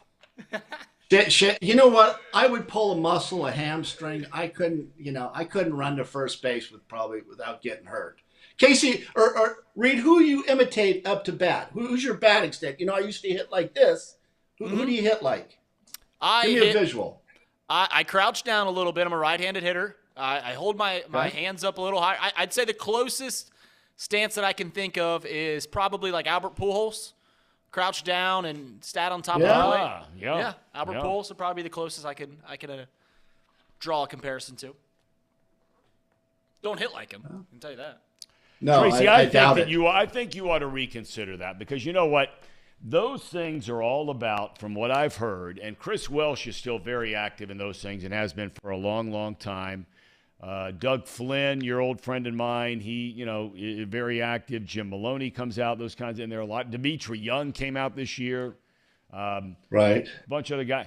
I think that you're the perfect kind of – Tom Browning was always there. I know. Right? Tom loved him. He had great stories that he would share with these guys. I think you should reconsider the fantasy camp thing, or some kind of fantasy camp thing. Yeah, I mean, I don't mind going to a Reds Fest or a Tigers Fest. Did you go to Reds Fest this year? No, that's right, Tom. I wasn't invited, right? They invited some A-ball player playing in Dayton that won't make it to the big – see, why do you do that? Why do you take that knife and just take? I couldn't resist. I mean, because I couldn't resist. I think you should go to the. I'm being very sincere now. I'm serious for a second. You're the perfect kind of guy for that. You're still fit. You look good. Mm-hmm. You don't have to go out there and play 9 innings of a game. That's not what a lot of these guys are doing. But you can just sit there and tell stories, and some of the stories you share on this show with us, I mean, you would be the biggest hit of all the guys out there, and I think you would enjoy yourself. I really do. I might. Let me think about it, because I'm thinking more something, maybe a Reds fantasy camp for women. You know, kind of a Reds sexual fantasy camp for women. Maybe something like that I might participate in. Casey, Reed, what do you think? Trace, I got no comment on that one. Yeah, you're on an island on that one. Yeah. No comment. All right, I got one question for you here before we let you go, and it all ends up. It seems like it always comes back to California, right? Yeah. Are you rooting for the UCLA Bruins tonight to win the rest of the tournament? Are you watching the tournament? Let's start with that first. You know what? I will watch UCLA. I kind of like Mick Cronin a little bit. Mick's a big baseball fan. You know, his dad was a scout for the Atlanta Braves, a big-time scout, too. Hep Cronin, yep. So Mick, I know Mick a little bit, and I'm rooting for him. He's really turned that program around. Yep. And I told you I was a big UCLA fan when they were undefeated, and they had Bill Walton and Lou Alcindor, Sidney Wicks, Jeff Petrie. I think Petrie was another guy. David Myers. Remember those names? Oh, of course. All those. Kiki Vandeweghe. Kiki, number 55. How good's that? See, I'm like the Rain Man. See, I just throw out those numbers. If you don't believe me, look up Kiki Vandeweghe. I think was number 55 with the Portland Trailblazers. Look it up. Was he, Tom? He was a great player. Yeah, that's pretty good now. That's pretty good. He was. But so is your team left in the tournament, being a Southern Californian LA guy? Is your team UCLA the rest of the way? You on the Xavier bandwagon? What about all that? I gotta go. Yeah, I gotta root for the hometown though. I gotta go with Xavier. I gotta root for those guys. I haven't rooted for them or even watched a game all year, but I gotta go with Xavier. Can Xavier play UCLA? They'd play him in the final four. In the Final Four, if they got there, it'd be a Final Four game. I would like to see that matchup. That'd be a lot of fun. Xavier versus Mick Cronin. That'd be some fun. Who would you pull for in that one, Tracer? Tell the truth. Come on now. You've been spending a lot of time out in Southern California lately. Remember with me, it's always personal. So if you're good to me, then I, build you up and all that kind of. If you're mean to me, then I will use the microphone as a weapon, and I've done that in the past. Mick Cronin has always been very nice to me. I've had a couple of beers with Mick Cronin and his dad. I met his dad a couple of times. I like the Cronin, so I'm going to go with UCLA. Okay. There you have it. All the way. There you have it. I'm with you. I'm on that bandwagon, too. I'm on the Bruins bandwagon. Well, try a fanny pack, will you please? Just one time. I told you I own one. See how you like it. What is this picture of? Yeah, but what is this picture of? It's of Tracy wearing a fanny pack. See, he's a man of his word. Look at that right there. He must have borrowed my dad's fanny pack. Yeah. The pink one. Yeah, but I thought the one that I had the rainbow. That's got some rainbow colors in there. Rainbow colors in there. Yeah. See, now that's some quick thinking. Right there. Now that's funny. That's humor. Casey, obviously you didn't come up with that. What are those shoes? Thom, is that your humor? What shoes are you wearing there, Tracy? Those loafers? What do you got? Those Steve Madden loafers? You wouldn't be caught in Steve Madden's, would you? You know what, Reed? They are Steve Madden's. Very good. Madden. Yeah. You know, before we go here, Tracer, I got to tell you, I brought this up earlier, and Reed and I and Casey were talking about this before we let you go. I cannot believe that opening day's not sold out. What does that tell you? Well, I just can't believe it. That was one of those things. It seemed like even in years where, like this year, a lot of people are not expecting the Reds to be very good. You got to play the games. We'll find out if that's true or not. I don't have a crystal ball. Hell, they can win 100 games. I have no clue. But you got Hunter Green Right. pitching on opening day. So that's at least one guy you figure in the franchise that you might pay to go watch, right? And Right. opening day in years past, they sell out in 2 hours. It's shocking. It really is. I mean, you even go back to those teams before I became a Redleg, at the 83, 84. They still sold out in a couple hours, didn't they? Now, the next night you had That's right. 12,000. But opening day, I mean, it's an event. It's just a big, big deal. It's the energy. But for that ball club to not sell that game out, I still can't believe it. Well, there's still time. Can you? No, I really Yeah. I can never remember it happening. And I didn't live here No. every year through some bad teams and that kind of thing. But hopefully they will. And that is 1 week from today. We begin the Major League Baseball season, which during the year you will be able to see things that occur on the baseball diamond a couple of times a week that the rest of us don't see. I can't wait to hear your analysis. And here it is, just to kind of wrap it up. Remember, I played the game and you people didn't.